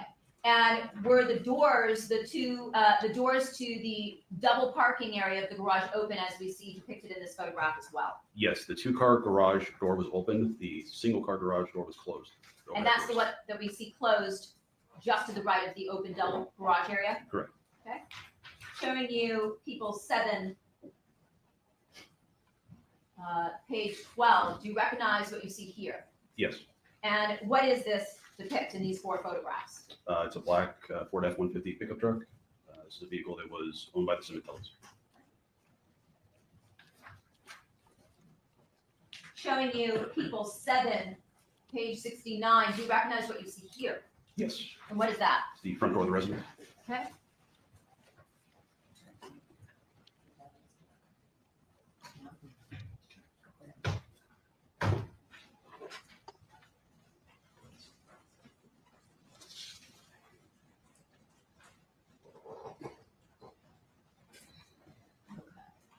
And if we look through the window to the left of the front door, does that depict the staircase that leads to the 2nd level? Yes. Now, in terms of this location, the Sementilli residence and where it's located, can you describe for us what we see here in People's Exhibit 9, page 3? Yeah. So Oakdale Avenue, if you come south from Ventura Boulevard, this is going south here, you could make a eastbound turn on Queen Victoria, and the house would be the 2nd house in on the left. Okay. On the north side of the street. And at the intersection where Oakdale Avenue meets Queen Victoria, was there a neighborhood surveillance camera at that location? There was. And looking at this exhibit, does this appear to be an aerial view of the Sementilli residence, including the pool behind it? Yes. Showing you People's 9, page 7. Again, is this an aerial view of the residence, including the pool area? It is, and it's the complete 180 orientation of the photo we just saw, essentially. Of the one that we saw in Exhibit 9, Correct. page 3. Okay. And showing you People's 9, page 14, does this appear to be an aerial view of the backyard area? Yes. Showing you People's Exhibit 9, page 15, does this appear to be, again, a view of the backyard at this point taken from near the covered patio area looking towards the back of the pool area? It does. Now, along this back area that I'm pointing to the top of the photograph, is there like a ravine behind this house area? Yeah, there was a set of stairs. You obviously can't see in this photograph, but if you were to go around this corner of the house and go down, I don't know, probably about 40 feet or so, there was a set of stairs that went down to an area that was, you can call it a ravine, I guess. And if you were to go around the back side of the home, where I'm pointing here, towards the right along the residence, would there be a pathway that leads you to the 3 bedrooms that were on the first level of the home? Yes, there was a walkway behind those.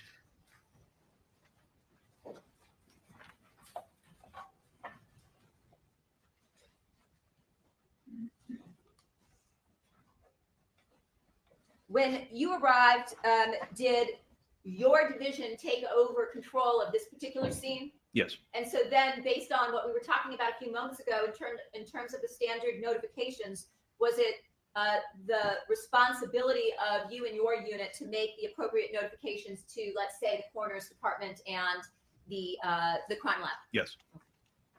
When you arrived on scene, was the fire department, in terms of the paramedics, including paramedic Lou and Yoshihashi, still on scene? Yes. And did you speak with them?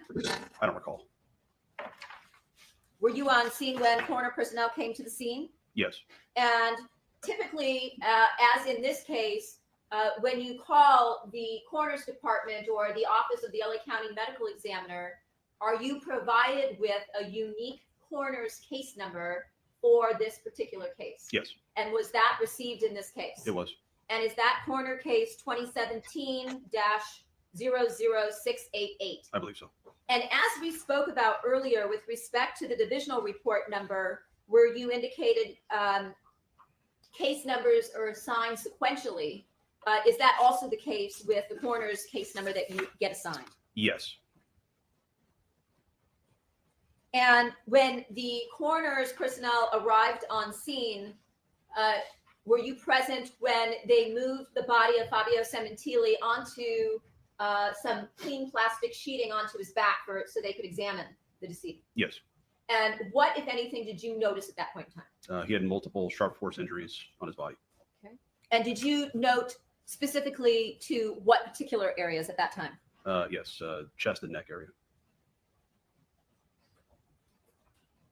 And were you also on scene when the crime lab personnel arrived? Yes. Did that include Corey Hawk and her partner? Yes. And did that also include a forensic photographer? Yes. And did that also include people from Leighton Prince? I believe so. Was a weapon recovered at the crime scene that you believe to be used in this particular murder? No. Was a crisis response team also called out to the scene? They were. And when the crisis response team arrived, were they directed to a particular location? Yes. And where was that? It was across the street from the location. And why were they directed across the street? The family members were there, including Monica and the 2 daughters. When you say Monica, are you referring to the defendant? Yes. Do you see her here in court today? I do. And did you have a conversation with her on the night of January 23rd of 2017? Yes. And can you identify her, please? Yeah, she's still seated to my left, blue blazer, white shirt. Thank you. And that night across the street, other than the defendant, did you speak to anybody else? Yes, the 2 daughters.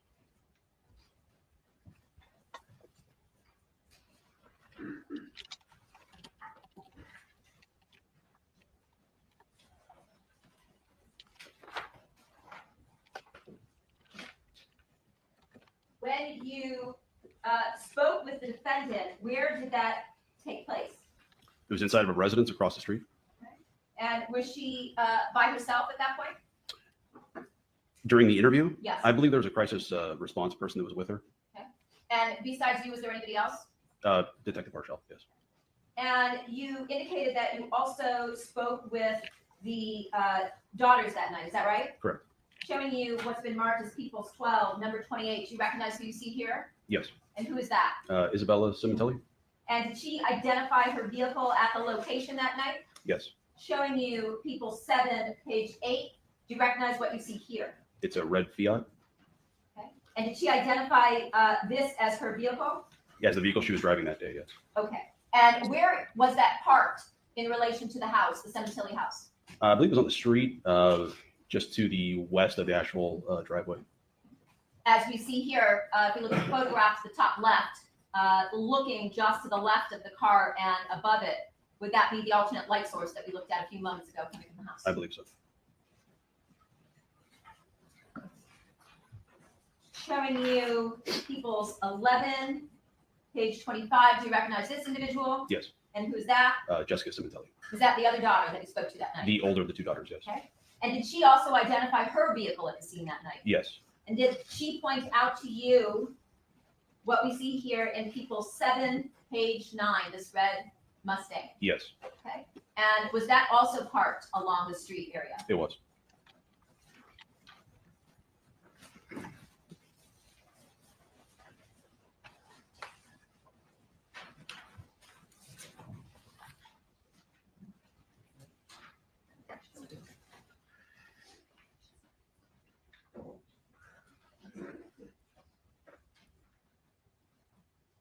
Showing you People's 7, page 1.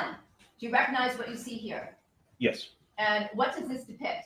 It's a floor plan of the residence. Okay. And where is the front entrance? Go back to the pointer here. The actual front door is right here, kind of center of the screen. Okay.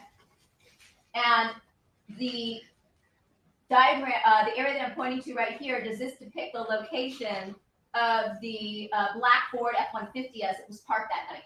Approximately, yes. Okay. So it was basically in front of the home. Yes. When you enter the home, if you were to go to your right, where does that lead you to? If you were to go to your right, it's actually more of a button hook.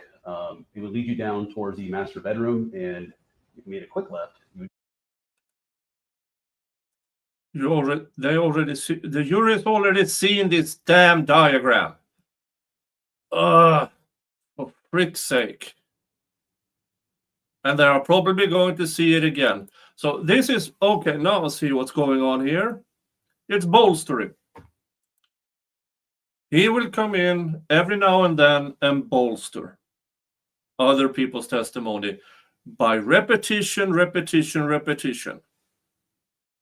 This is why this trial is scheduled for 6 to 8 weeks. And welcome to California, I guess, where this crap is allowed. go up towards the other bedrooms that were connected via Jack and Jill bathroom. Okay. And that's what's depicted here where I'm pointing? Yes. Okay. And if you, as you said, if you were to do the button hook, that would lead you into the master suite? Yes. Okay. And if you were to enter the residence and go to the left, was there also a powder room or a small bathroom off that hallway to the left? I think you mean if you went to the right. Sorry, yes, right, and yes. then to the left. Correct. It's right here on the image, center towards the upper part of the picture. And if you were to follow this entryway from the front door straight forward, would that lead you into the joined living room area as well as the dining room? Yes, it was like a one big long room that contained the kitchen, dining room, and living room. And all along where I'm pointing, this back wall here, were those windows that looked out onto the patio area and the pool? Yes. And from that area, could you see, depending on where you were, if you were in this area here, the covered patio area where the victim was, as indicated with an X and the word victim, the bottom left corner? Exactly how you described it, depending on which angle you were standing in. Okay. Showing you People 7, page 2. Do you recognize what you see here? Yes. And what is that? This is the second story of the residence. Okay. And did you find anything of value, evidentiary-wise, that was relevant to your investigation at that point on the second level of the Sementilli home? We did not.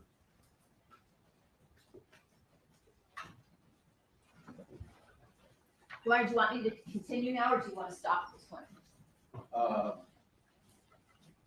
Between now and 3 minutes, I don't think there'd be enough time for you, so we'll take our adjournment this time. So tomorrow, 9 o'clock. A couple things I want to tell you. One is the admonition is always not to discuss this case here among yourselves or with anyone else or form expressing opinion until the cause is finally submitted to you. Next, I can see how this case is going, and I'm going to tell you it's going somewhat quick, and I'm going to make a promise. What? This is quick, Your Honor. You actually said that word.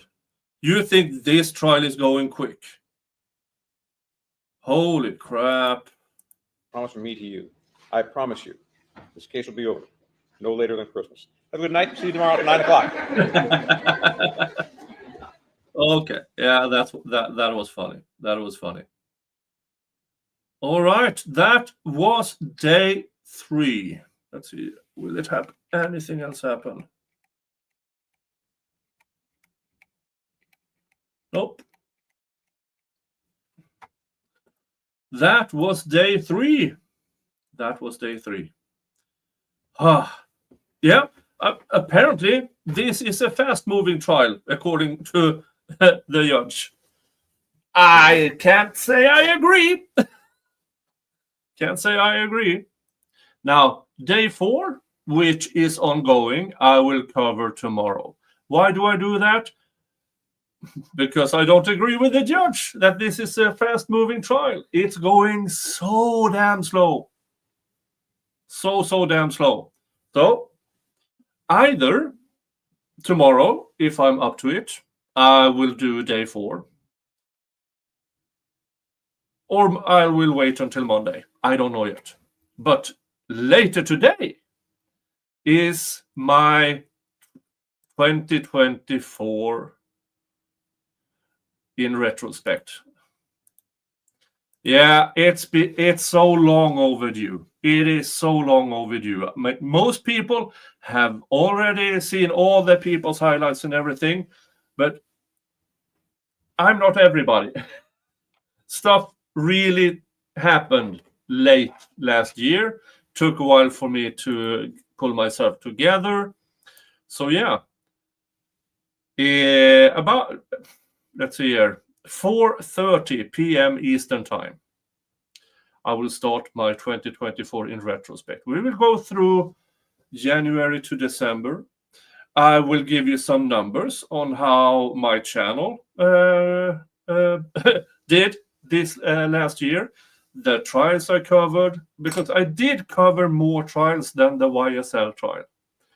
Now, the YSL trial will be a big part of it, but I did do other stuff as well, including I went to the United States in August, and I had a road trip from Houston up to Detroit. So, yeah, but this case, hi, Money. This looks like an interesting case. What do you think so far? I think this is an excellent case against Robert Baker. But he's already in prison. What we have to decide, well, not we, the jury, have to decide is Miss Monica Sementilli, is she only a hoe or is she a murdering hoe? Will the prosecution reach the level of evidence against her? That would be interesting. So far, it's just technical things that does not show guilt to anyone. It's just the technical stuff at the moment. So it will be interesting once the most crucial witness takes the stand. And there are 2 of them. The one is Robert Baker, who will take the stand. And the other one is Mr. Austin, who is snitching or making up a story about Monica.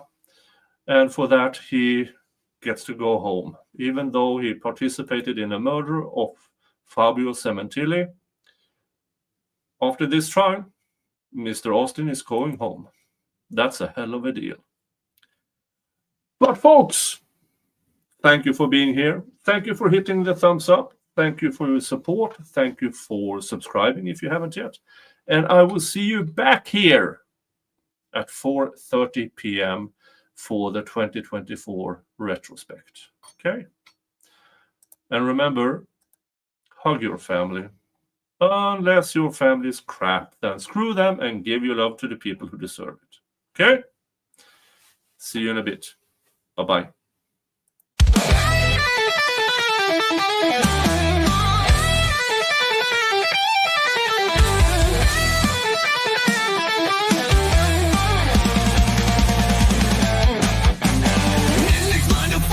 Against the void, grasp the twisted threads of truth, laughing in the face of chaos, burning knowledge like a ruthless youth.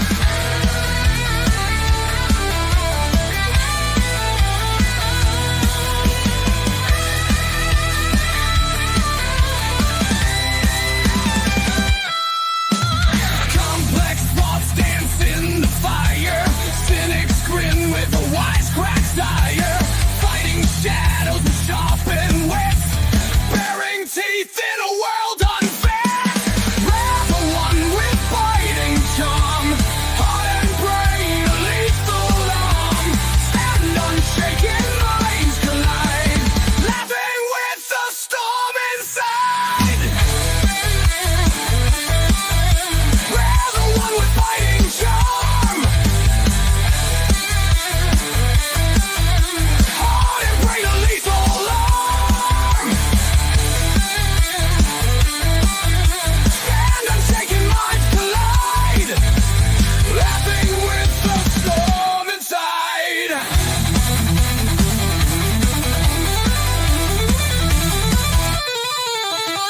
Faces enemies with a yes, every laugh a cutting test, carving paths through blackened skies, inside clear and bloodshot eyes. In the maze of thoughts ensnare, every joke a blade prepared, cuts through lies with humor's flair, unseen wisdom still can bear.